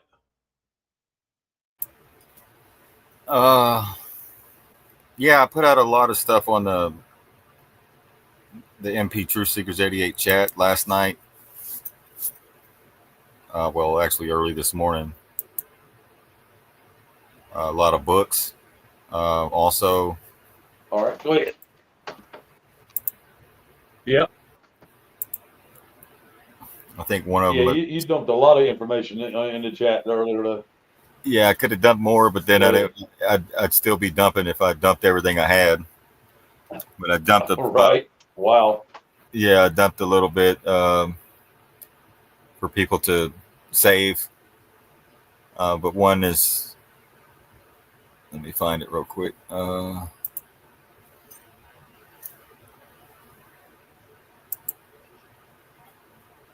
I dumped Cooper's Behold the Pale Horrors, Contract Law, Clearfield Doctrine, the 8th grade test in 1895, 32 Paths of Wisdom, 101 Myths of the Bible, Black Laws, 4th edition, 1891, the Buck Act, The Banks Can't Own Property book, Christian Black Codes, Constitutional Dollar, Race Codes. With this blows open right here, the race codes, the Fruit from a Poisonous Tree, the Book of Knowledge, and I've dumped a lot of stuff on the Code of the Matrix, Weapons of Mass Deception, Woe Unto You Lawyers, Silent Weapons for Quiet Wars, Nationality Guide, it's all about the nationality. Also some stuff that we're probably going to need as well. Where's it at? Let me keep going down. Wild edibles and medicinal things around your house that you can get. Healing yourself at home with household items. Forgotten backyard remedies. How to make a herbal apothecary. Just to name a few. But we're going to look at real quick, because we all call ourselves, we check the box, we call ourselves white or black, right?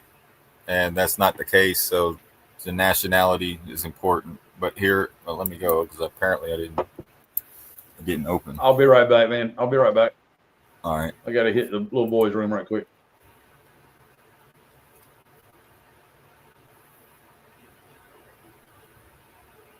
We're going to look at, real quick, race codes for race code list from Center of Disease for Disease Control. Let me see if this will open. Here it is. All right. So white would include Arab, English, French, German. Well, hold on. Now it's opening again. Let me hold on one second. Let me get this bigger on the screen.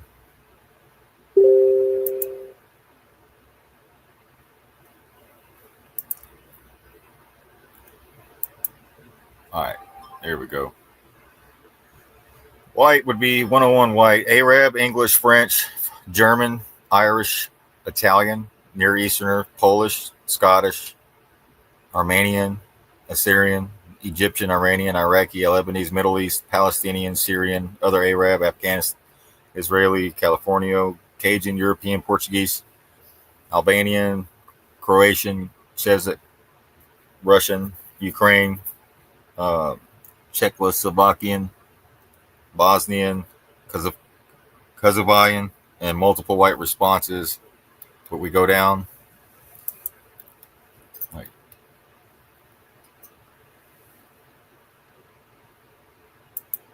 hold on one second. This is.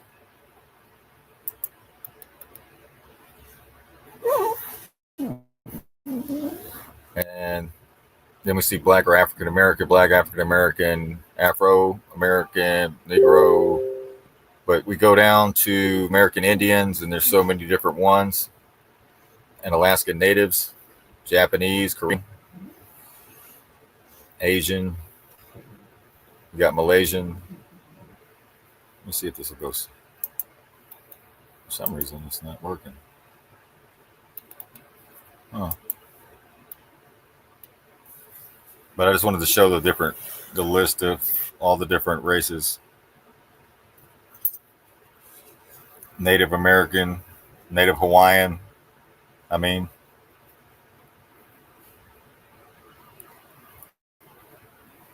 you can read them. Some other races. Tejano, Spanish American. Ramp, I never heard of that. You got Moore, 667. Right there, Rainbow, half-breed,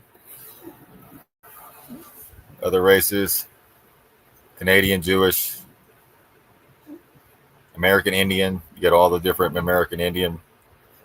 There's thousands upon thousands of American Indian. Some of these I can't even pronounce. Blackfeet would be American Indian. Burt Lake Band. Sounds like a country band, don't it? You got California tribes, all the different California tribes, all the different American Indian, Canadian, Latino American, Canadian Indian, Central American Indian, French American Indian, Mexican American Indian, South American Indian, Spanish American Indian. So this list is huge. Where's it at?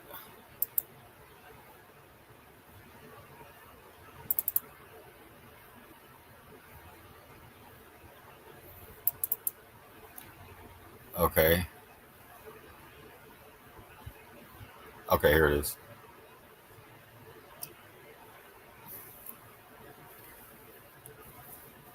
Okay, now it wants to act up while I'm trying to share, so just bear with me.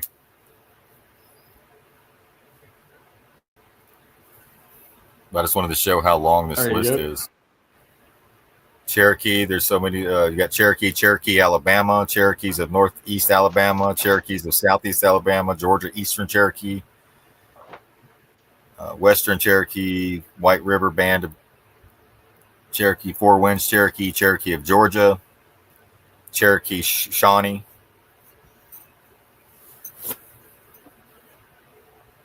But this list is long. Shawnee or Cheyenne. Look how long this list is. Choctaw, Mississippi Band Choctaw, Jenna Band of Choctaw, Moa Band of Choctaw, Oklahoma Choctaw.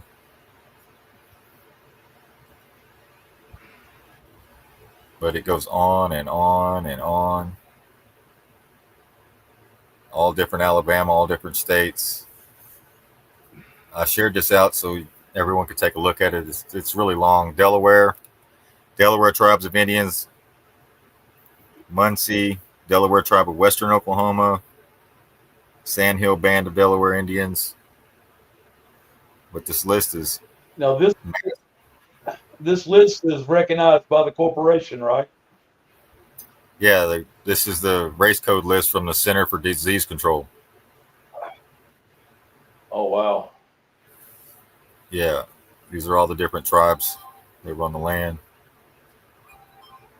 It goes Iowa of Kansas and Nebraska, Iowa of Oklahoma. Of course, you got Mohawk, Seneca, Onondaga, Seneca Nation, Seneca, Cayuga.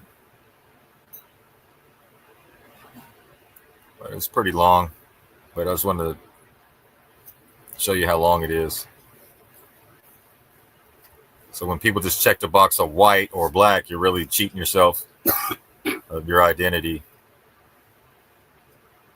Because this goes Illinois, Alabama, Miami, Indiana, Miami, Oklahoma. All the different American Indians, according to the Center for Disease Control.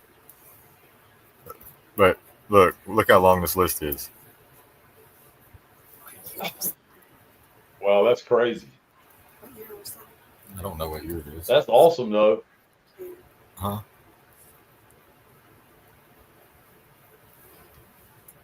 Yeah, it's pretty long.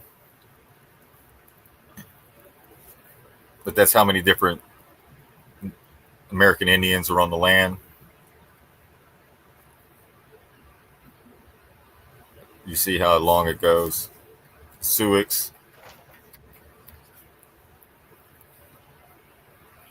See how long it keeps going and going and going. So the Center for Disease Control knows about it, but the people don't, right? But we're almost to the Alaska Indian tribes.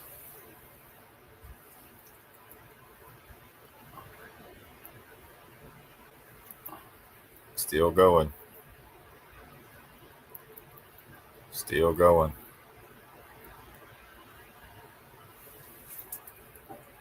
All these different ones. I'm almost to the bottom. And that's it. That's a lot. Look at that. Fast forward. See how they stole your identities.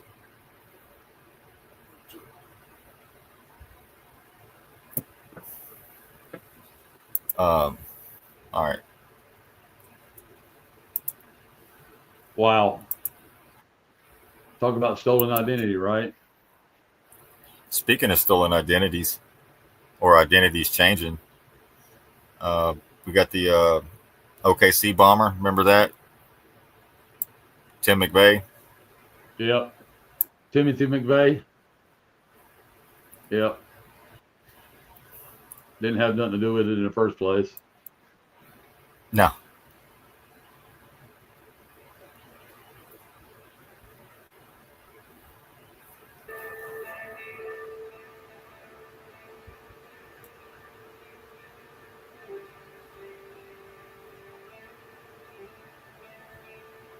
Just in case you don't know who this guy is, they say he was responsible for that.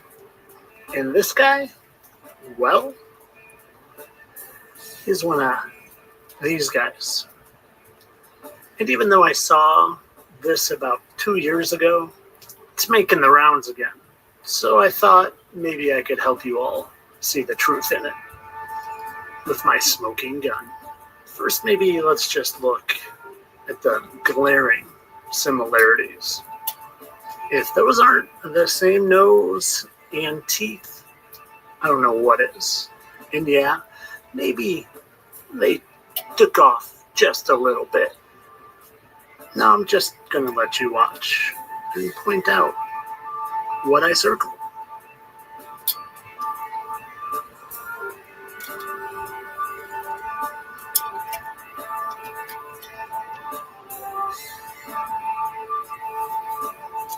Pretty clear, those are the same marks. Birthmarks are like fingerprints. They don't lie. And just in case 2 wasn't enough, I decided to just get in a little deeper. I found that one right there. It just happened to match up with that one right there. You can see they removed these because now they're holes where they were birthmarks. They try to cover their tracks. They didn't think there was going to be a psychopath named Tyler Hansen who would spend hours upon hours upon hours combing the internet to find what I needed to find to prove to you. Prove to you that everything you see on TV is a lie. And it's a lie for one purpose: to control your mind, to confuse you, to direct you away from truth in every way possible, but mostly in the direction of spirituality and letting you know that you live in a spiritual realm and that you are a spiritual being created by our spiritual Father, aka the Most High. You see, if they can cause you fear, and that's what it's all about, causing you fear. The TV is a fear box. And if they can cause you fear, well then a fearful person is easier to control. And a fearful person will look for help. And where do they look? They look to the authority. And who has the authority become? The people on the TV. So they scare you from the TV, and then they direct you to ask for help from the exact people causing you fear.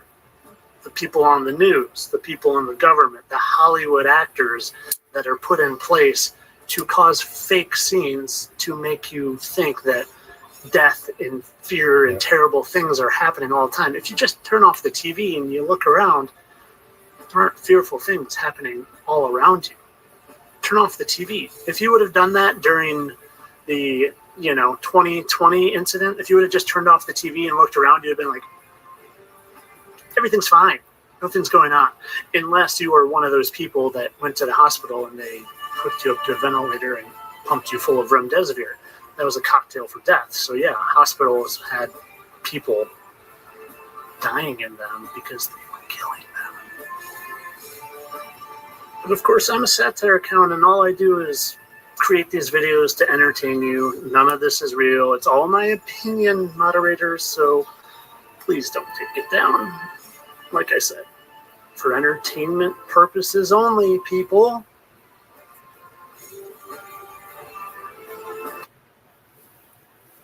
Crazy, right? Right. So last week I posted a video about this crazy police interaction that happened in Taylor County, West Virginia.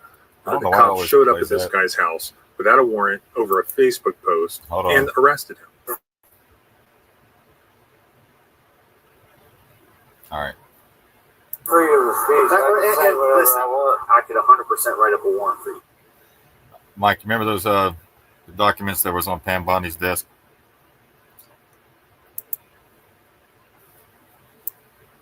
Well, apparently, Yeah, absolutely. well, apparently, Representative James Comer claims that Epstein files may have been destroyed, and that he accuses the federal government of a possible cover-up, and this may come out against her. There's other people, I think, reportedly going to expose who that is. We'll see. But I just wanted to put it out. I'll share this article out. But he had an interview on another channel talking about it. We go into the Irish Indians. I want to play this real quick because I'm Irish.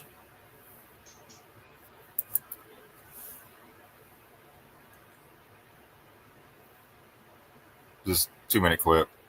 It doesn't fit the narrative, I know, but it seems that pretty much everyone has at least some claim to being the true discoverer of America. When the Spaniards were marauding the Mexican and Carolina coast in the 1520s in search of slaves and plunder, they came across a substantial village in present-day Georgia called Duhare. That was markedly different to that of other Mesoamerican tribes. Several unrelated contemporary Spanish records reported that the locals were even taller than they were, had long red hair and European facial features, long, full beards, and some even had tattoos. They domesticated geese, chickens, and especially deer, from whose milk they made a type of cheese. Some reports also indicated that they had a number of horses, which was otherwise unheard of in the New World. A bizarre tale of an unusual indigenous tribe, until we consider that the ancient name for Ireland sounded very similar, as well as long-held traditional folk tales among some coastal Irish communities, that Viking raids in the distant past forced many of their villagers, long having a peculiar tradition of deer cheese making, to flee out to sea, with legends of their having found a new homeland to the west, in which they eventually settled. I know, I'm pulling a long bow, but there it is. But you can look up St. Brennan. He did a voyage from Ireland to here back then, and that could be possibly part of that in the 1400s. So he would be the one that would be the replacement of probably what they replaced Christopher Columbus with, right?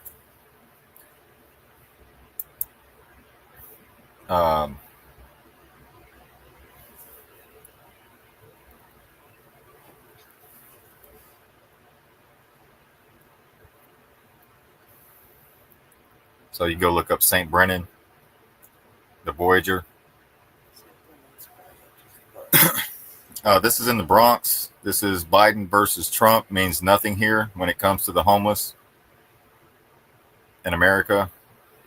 All that political shit, and the federal government keeps overlooking this. And like the story I shared yesterday about the mayor that was wanting to give them all fentanyl and purge them. But we'll play this for a second. This is the situation that most people want to overlook, especially the federal government.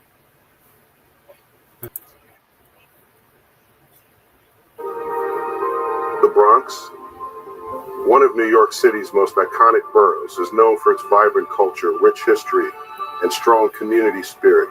It represents the heart of urban America.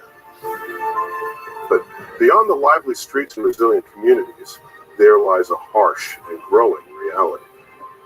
In a place where ambition thrives and dreams are built, thousands of individuals are living without a roof over their heads, struggling to survive on the very sidewalks that tell the stories of success and opportunity.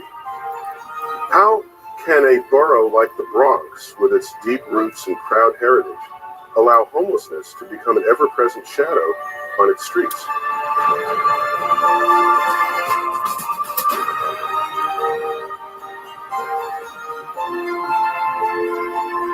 Today, we peel back the layers to uncover the complex web of causes, the human faces behind the statistics, and the urgent need for action to restore dignity and hope to those who have been forgotten. Before we dive deeper into the brutal reality unfolding on Oakland's streets, please take a moment to like this video, subscribe to our channel, and share your voice in the comments below. At Daily Homeless News, we don't just report the headlines, we expose the truth they don't want you to see.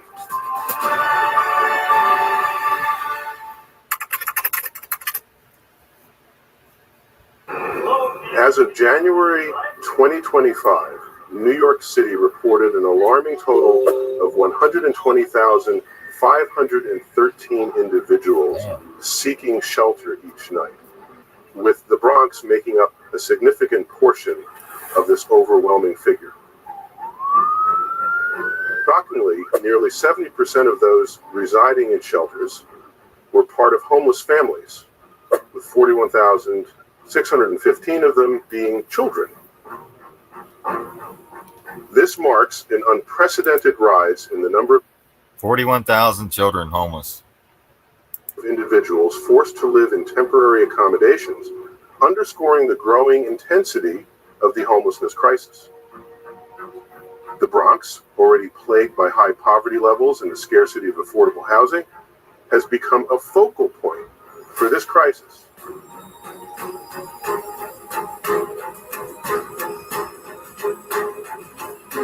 Rising rents, a struggling job market, and the increasing number of asylum seekers have only deepened the problem.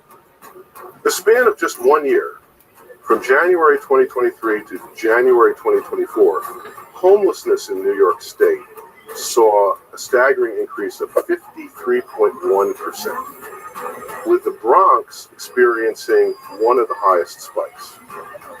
This dramatic uptick in homelessness not only reflects the dire economic conditions, but also signals a failure in addressing the root causes of housing instability and poverty. The ramifications of homelessness extend beyond the individuals directly affected, permeating various aspects of society. In the Bronx, the visible presence of homelessness has led to concerns about public safety, health, and community cohesion.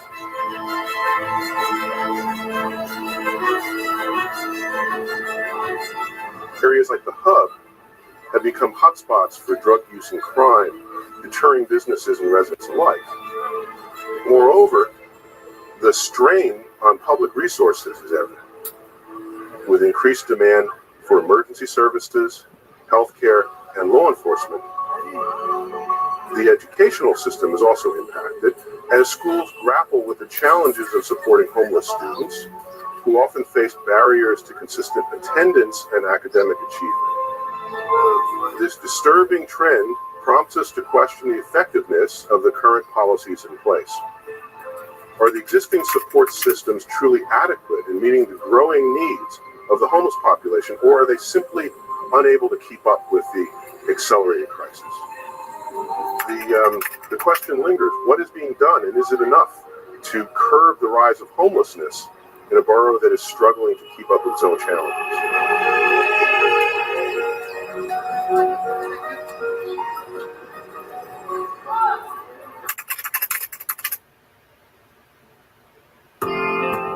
In response to the intensifying homelessness crisis, New York City has rolled out a variety of programs and policies designed to tackle the issue head-on. at least on paper. One such initiative is the Bridge to Home program, which specifically targets individuals experiencing severe mental illness, a demographic disproportionately represented among the homeless population. The program seeks to address this vulnerability by funding 1,000 specialized street beds, aiming to meet the growing demand for accessible, appropriate care. It's a step forward, reflecting a recognition that mental health and homelessness are deeply intertwined and cannot be separated in any meaningful solution. Alongside this, the city has expanded its network of safe haven shelters, facilities designed with fewer entry barriers and less restrictive rules. These shelters are intended to appeal to those who often avoid traditional shelters due to their rigid regulations, overcrowding, or past traumatic experiences. The idea is simple. If people won't come to the help, then perhaps the help needs to become more approachable.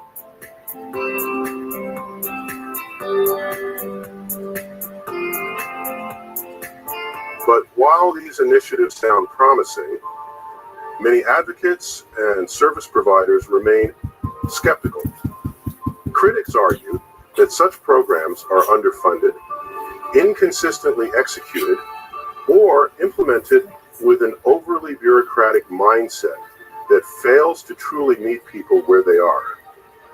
The emphasis on involuntary commitment and strict shelter protocols can backfire, pushing vulnerable individuals even further from the system that's supposed to catch them. Some former shelter residents report feeling surveilled rather than supported, controlled rather than cared for. At its core, this raises a critical and uncomfortable question. Are these well-intentioned strategies really solving the problem, or are they merely containing it? As the crisis deepens, it's clear that bold action is required, one that prioritizes compassion over compliance and healing over control. Are we digging at the root causes of homelessness, or are we just sweeping the symptoms under a rug that's already too full to hide anything more?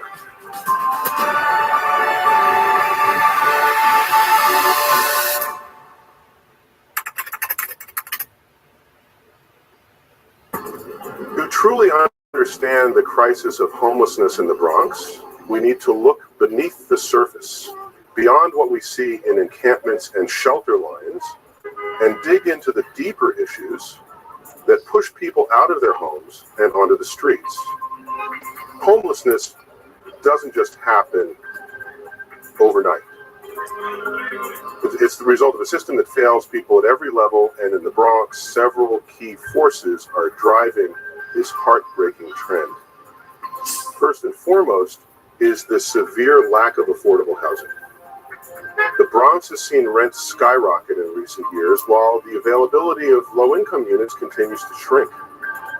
For many residents living paycheck to paycheck, a single missed rent payment due to illness, job loss, or an unexpected emergency can quickly spiral into.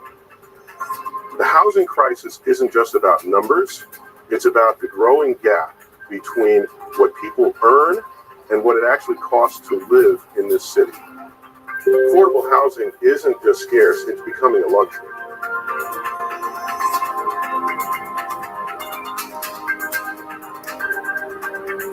Then there's the economic disparity that runs deep through the borough.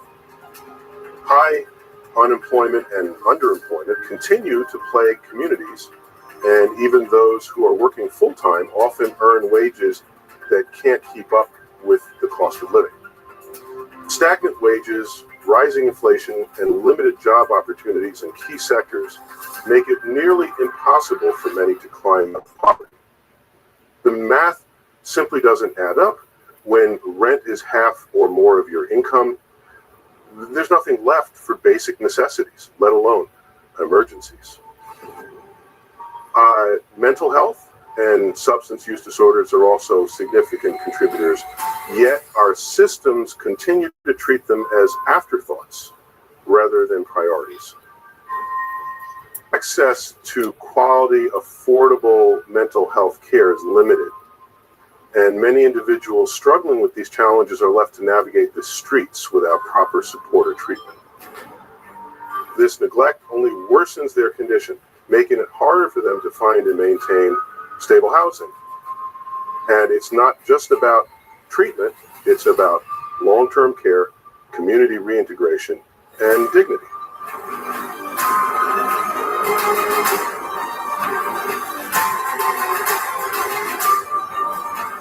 We also can't ignore the impact of systemic inequity, those deep-rooted injustices that have been built into the very foundations of our society. From discriminatory housing policies to underfunded schools and health systems, generations of residents in the Bronx, particularly people of color, have been placed at a disadvantage from the start. The legacy of redlining, mass incarceration, and economic disinvestment continues to haunt communities and feed the cycle of homelessness. These aren't isolated issues, they're interconnected. And solving them isn't about band-aid fixes or short-term programs. It requires a comprehensive, multi-layered strategy that targets root causes, dismantles structural barriers, and reimagines what housing and justice can look like in this country.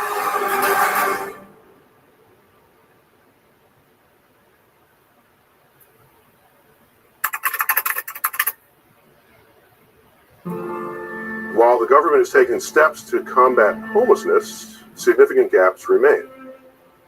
The allocation of $650 million over 5 years to address street homelessness and mental illness represents a substantial investment.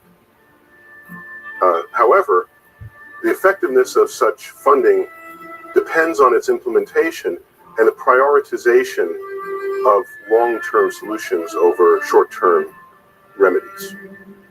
Critics argue that policies emphasizing enforcement and removal of homeless individuals from public spaces may prioritize appearances over genuine assistance. Furthermore, the lack of coordination among agencies and the slow pace of housing development hinder progress. This prompts reflection on whether the current political will aligns with the needs of the homeless population and the broader community. So, what would it actually take to turn things around?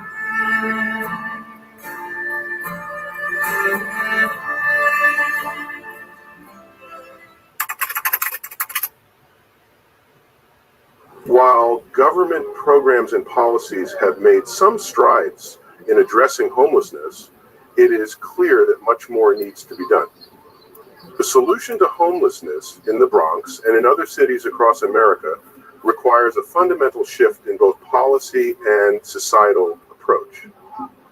It's not just about providing shelters, it's about tackling the root causes head on.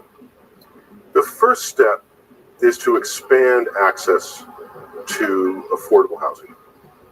The Bronx, like many urban areas, is plagued by a severe shortage of housing that is affordable to low and middle income families. Without affordable housing options, people are pushed out onto the streets, and the cycle of homelessness continues. Local governments and private developers must work together to build more affordable housing units, prioritize the rehabilitation of abandoned buildings, and create rent control policies that prevent skyrocketing prices from pushing out long-term residents.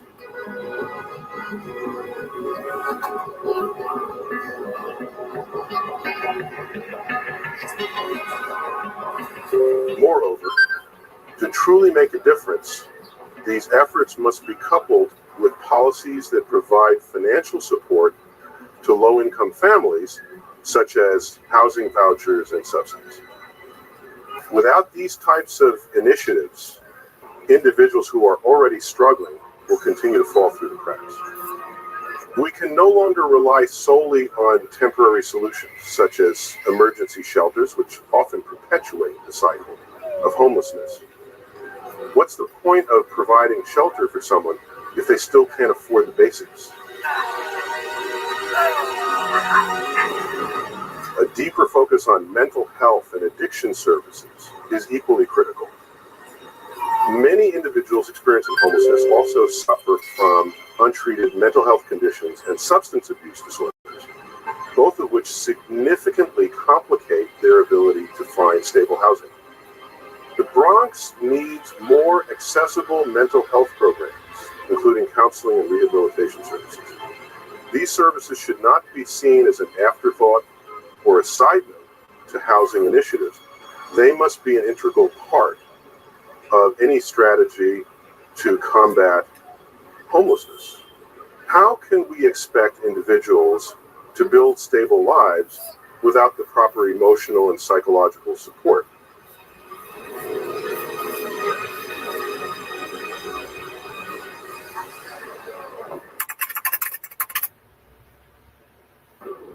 The government has certainly made efforts, but are these efforts enough? Yeah. New York City's aggressive initiatives to combat street homelessness, such as the expansion of shelters and programs for individuals with severe mental illness, are a step in the right direction. However, these efforts are not comprehensive enough to address the structural issues that cause homelessness in the first place.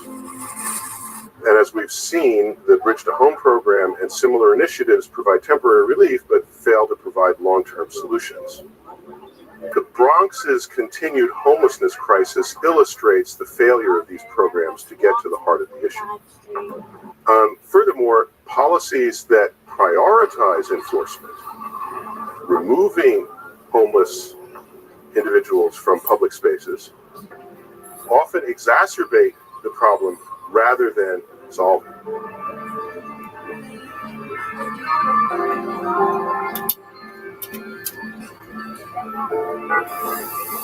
Is it truly a solution to move people from one street corner to another without addressing why they are there in the first place?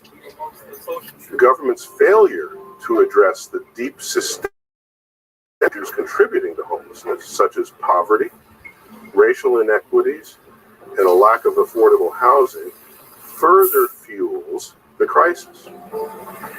What's even more concerning is the lack of effective coordination between city agencies, which often leads to confusion and inefficiency. Different departments working at cross purposes or duplicating efforts means that funds are wasted and resources are not being deployed effectively. Why isn't the city building a comprehensive plan to streamline efforts, prioritize housing first, and coordinate services to ensure no one slips through the cracks?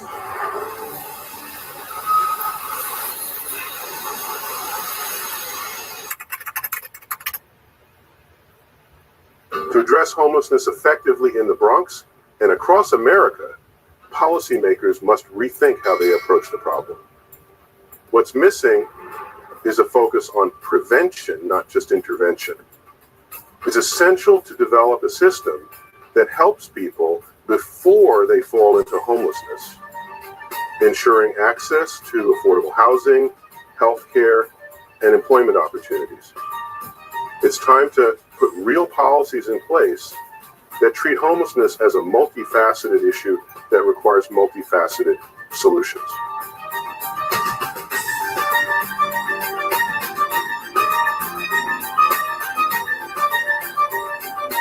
The approach must prioritize housing first, meaning that stable, affordable housing should be a first step, not the final one. The Bronx is in desperate need of housing that not only meets the needs of those at risk of homelessness, but provides them with long-term support and services to help them rebuild their lives. There must be better access to financial assistance, not just for those who are homeless, but for those on the verge of losing their homes. We must stop seeing homelessness as an isolated event and start seeing it as part of a broader societal failure.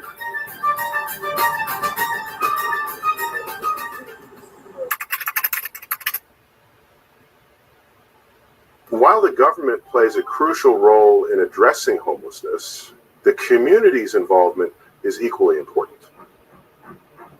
Community organizations, local businesses, and individuals must be part of the solution, providing support and services to the homeless population. Moreover, public awareness plays a critical role. Many people still view homelessness as a personal failing rather than a societal issue that requires collective action. How many times have we heard people dismiss homelessness with comments like, they just don't want to work? It's time for a change in perception. Homelessness is a result of systemic issues: poverty, discrimination, mental illness, and addiction, none of which can be solved by simply telling people to pull themselves up by their bootstraps. And we need to change how we view homelessness, from a personal failure to a societal crisis that demands compassion and action.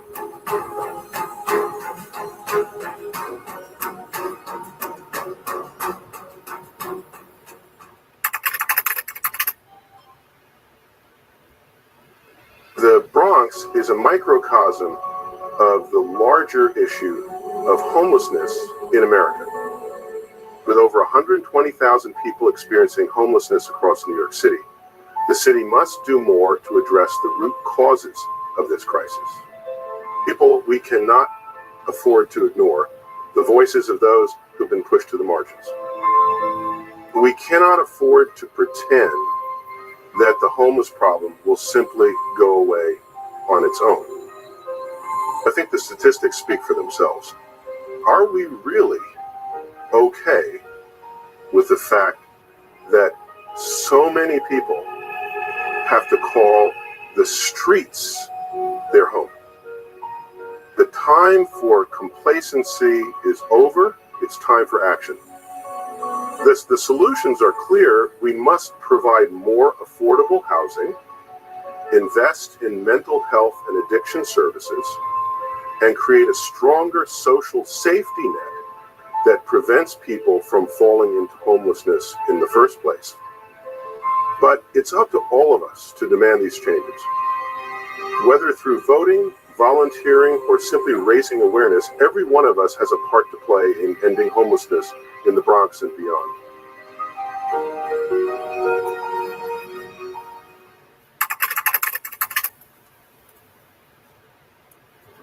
Homelessness in the Bronx is a symptom of a much larger problem, a problem that affects communities across the nation. Homelessness in America is a crisis that demands our immediate attention.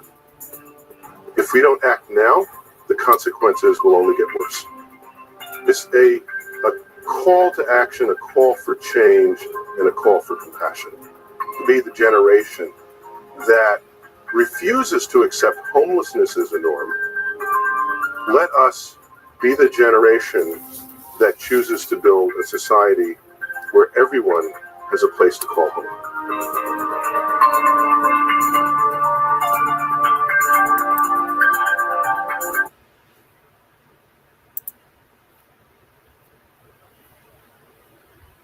So those are the real issues that the federal government tends to not want to talk about a lot.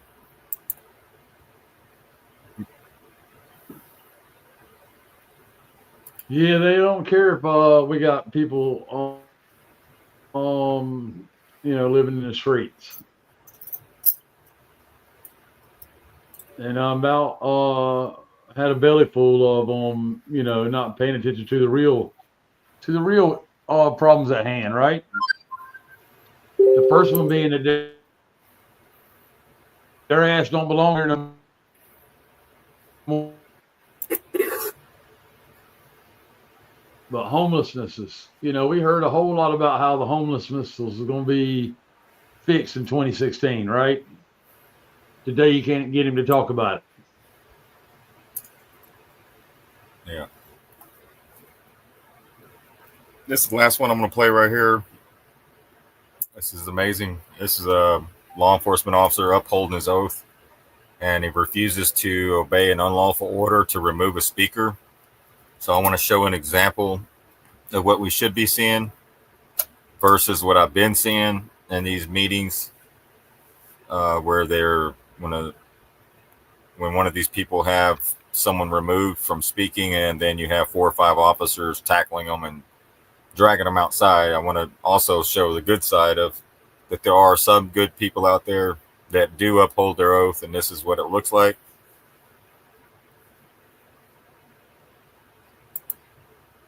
He's not physical. And I'm playing this because we're fixing to go into a more police state, militarized police state than ever before with the executive orders. You got a lot of it that Trump just signed. You got a lot of order followers out there, but I'm hoping there's not. I'm hoping people can snap out of it and realize that the executive orders do not trump the Constitution. So here's an example of a law enforcement officer upholding his oath. He's disrupting the meeting. No, he's not. No, he's not. There's case law in a Manville with people that are yelling in a meeting, and they say something just like that, get him out. And he was exonerated of it.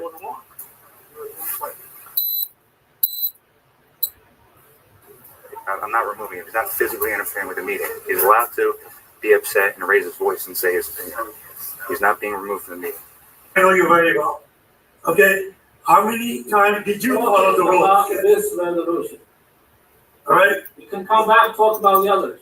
Right now, it's this resolution. Believe me, Terry, you'll not. see my face very soon. That's fine. That's fine. Make sure. Do you follow the rules? Make sure he answers that question. Do you follow the rules?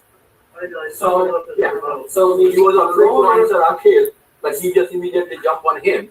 So, you should answer everybody's question. If you are entering somebody's excuse me, you don't talk like that. You want to talk, you have your turn. Jerry, this is a dictatorship. You are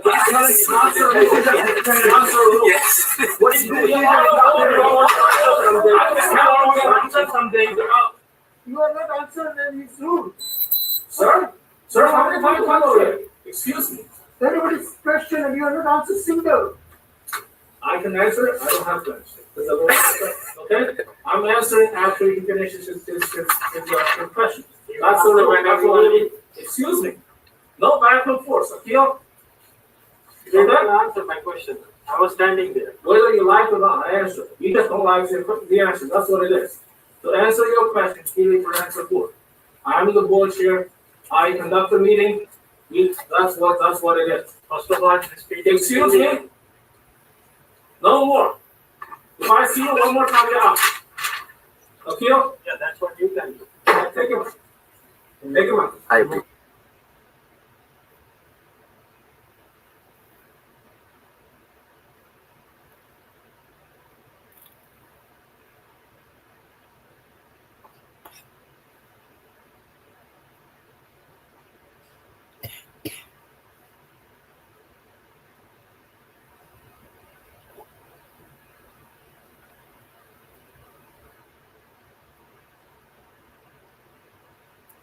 He says, I wish there were more officers like this guy. Sir, how many times come over here? Excuse me. Everybody's question and you're not answering single. I can answer it. I don't have to. It's the way I said. Okay? I'm answering after he finishes his question. That's the way. Excuse me. No back and forth. Akil? You didn't answer my question. I was standing there. Whether you like it or not, I answer. You just don't like the answer. That's what it is. To answer your question, speaking for answer 4. I'm the board chair. I conduct the meeting. That's what it is. Excuse me. No more. If I see you one more time, you're out. Akil? Yeah, that's what you can do. Take him out. Take him out. I move up here. You got a keel. I don't want it. What's the problem? Remove Akil. For what purpose? It's distracting me. He's a physical interference in the meeting. He's trespassing. He has a right to control who's in the room. To define trespass. Has he been notified he's not allowed in the room? Well, he just was told that he has to leave and he hasn't left. But he's allowed to be here as public, correct? Not anymore. No, once the board, Is he physically interfering with the meeting? he doesn't have to physically interfere. If you read the statute, he does have to. I'm not talking about obstruction of a public meeting. I'm talking about the defining trespass statute. Right. He's a trespasser in this meeting. He's not trespassing. He is. No, he's not. And you guys can sign complaints. It's his duty. You guys can sign complaints then at a later date and time against him. It's the We're not removing him. It's the board president's decision to if someone's going to be in the room or not. If someone's here against his will, that's their trespasser. They have to be removed. Because he was at one twice. Yeah, but he's not interfering with the meeting. But he is. He's not physically interfering. The way that we're conducting the meeting. He's disrupting the meeting. It's No, he's not. disrupting the meeting. No, he's not. There's case law in Manville with people that are yelling in the meeting, and they say something just like that, get him out. And he was exonerated of it. I'm not removing him. He's not physically interfering with the meeting. He's allowed to be upset and raise his voice and say his opinion. He's not being removed from the meeting. He's not physically interfering with the meeting. It's being recorded on body cam right now. Yeah, that's fine. It's being recorded. I'm just going to let you know that I have to have a conversation with the chief tomorrow because that's totally inappropriate. That's fine. The board chair has the right to run the meeting. Do what you think you do. Do what you think you need to do then, right? He's standing up for the American rights today. Thank you, sir. Thank you. Come and ask the details. You're wasting time. Okay? About this particular one. Because the direction from the AG's office, we cannot disclose it. As I said, once it's filed, it's a public. Once it's filed, excuse me, you got your time to go there to answer. Excuse me, what did you say? What did you say? Why China have anything to do with this? Is that because I'm Chinese? No, why do I have anything with China? Don't talk anything. Don't talk anything.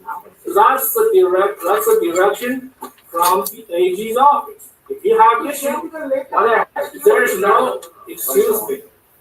But excuse me, you want to come here, you follow the rule. So now he's upset. He didn't get what he wanted from the officer, and the officer did exactly what he was supposed to do, honor his oath, and I want to commend him for that. I just hope that we can see more of that in the future, and that's all I got for tonight. I'm going to take it easy.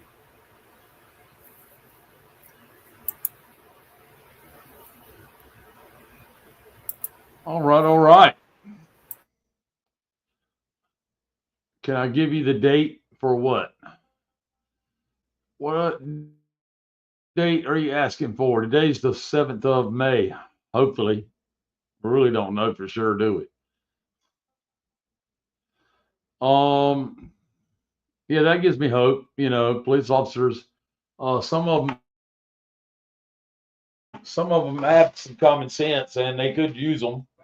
They could use it, right? The date of the Edison meeting, Sheepdog, they're looking to see if you know what the date is for the Edison meeting that you just played. Oh, that was 2021. 2021. Yeah, that was during COVID. If you can see, everybody had their mask on. Yeah. Yeah. Most of the time, the officer will actually drag the people out instead of honoring their right to speak, First Amendment right to speak, regardless of their attitude or what they say or how they say it. Normally, like when you had Marjorie Taylor Greene have a town hall meeting, she had the police come in and pretty much tase a couple of guys, jerk them up, drag them out, tase them, beat their ass, shit like that. But I just wanted to also show the good side, because I show the bad side quite often, but I wanted to show the good side, that there are some out there that do honor their oath. That's all.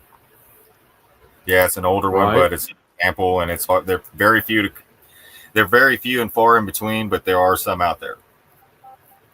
That's all.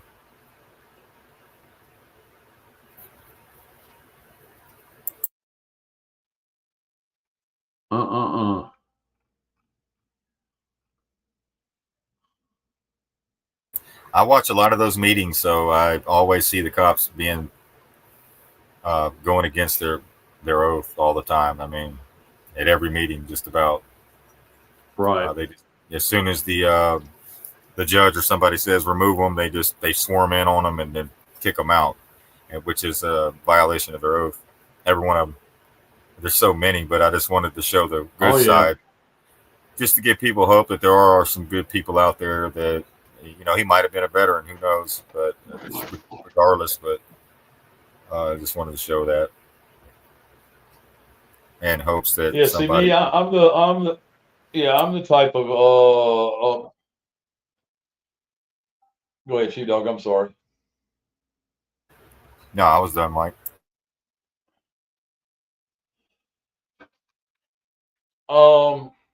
Yeah, I'm the type of guy that I don't care nothing about going to the meeting, and I don't want them to go to meeting either. You know, I'll put the notice on the door if they're found in this building having a meeting. You are having an unlawful meeting because you are fraud and imposters in the first place. Citizen arrest.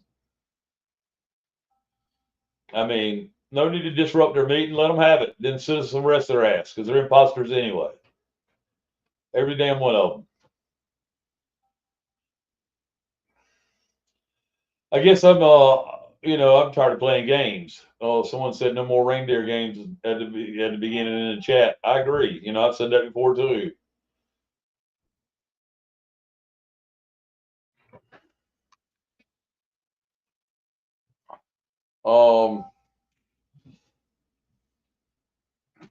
With that being said, I think tonight's show was very informative for a lot of people.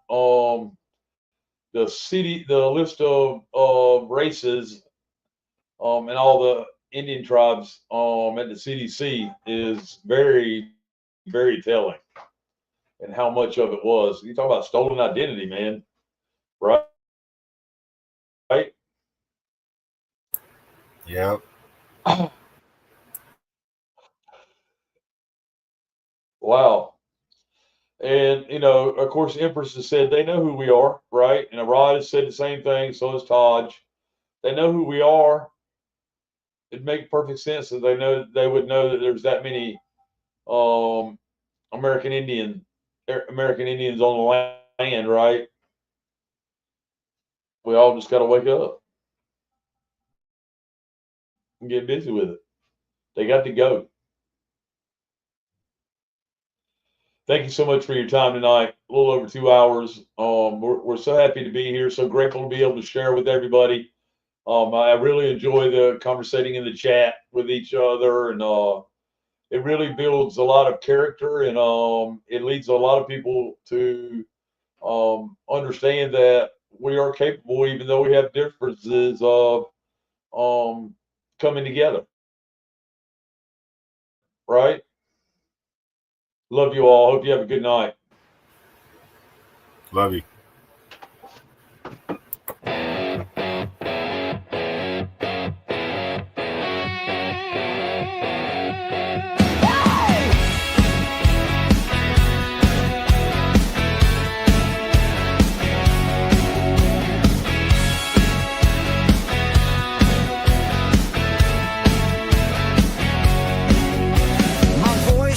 Crack, my hands may shake, but when I speak, a truth won't break. Clouds roll in, shadows high, I stand tall, won't step aside. Lightning strikes, fire in my chest, thunder calls, I won't forget. Fear may shout, but I push through. Ain't no storm that tells me what to do. Storm was loud, but so was I. Wind came strong, but I stood high. Now the sky is big and bright. Fear is gone, truth shines light.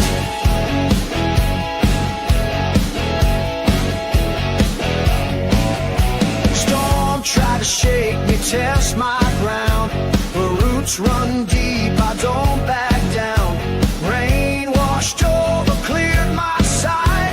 Now I see the world in golden light. Ain't no fear in standing tall. Ain't no shame in truth.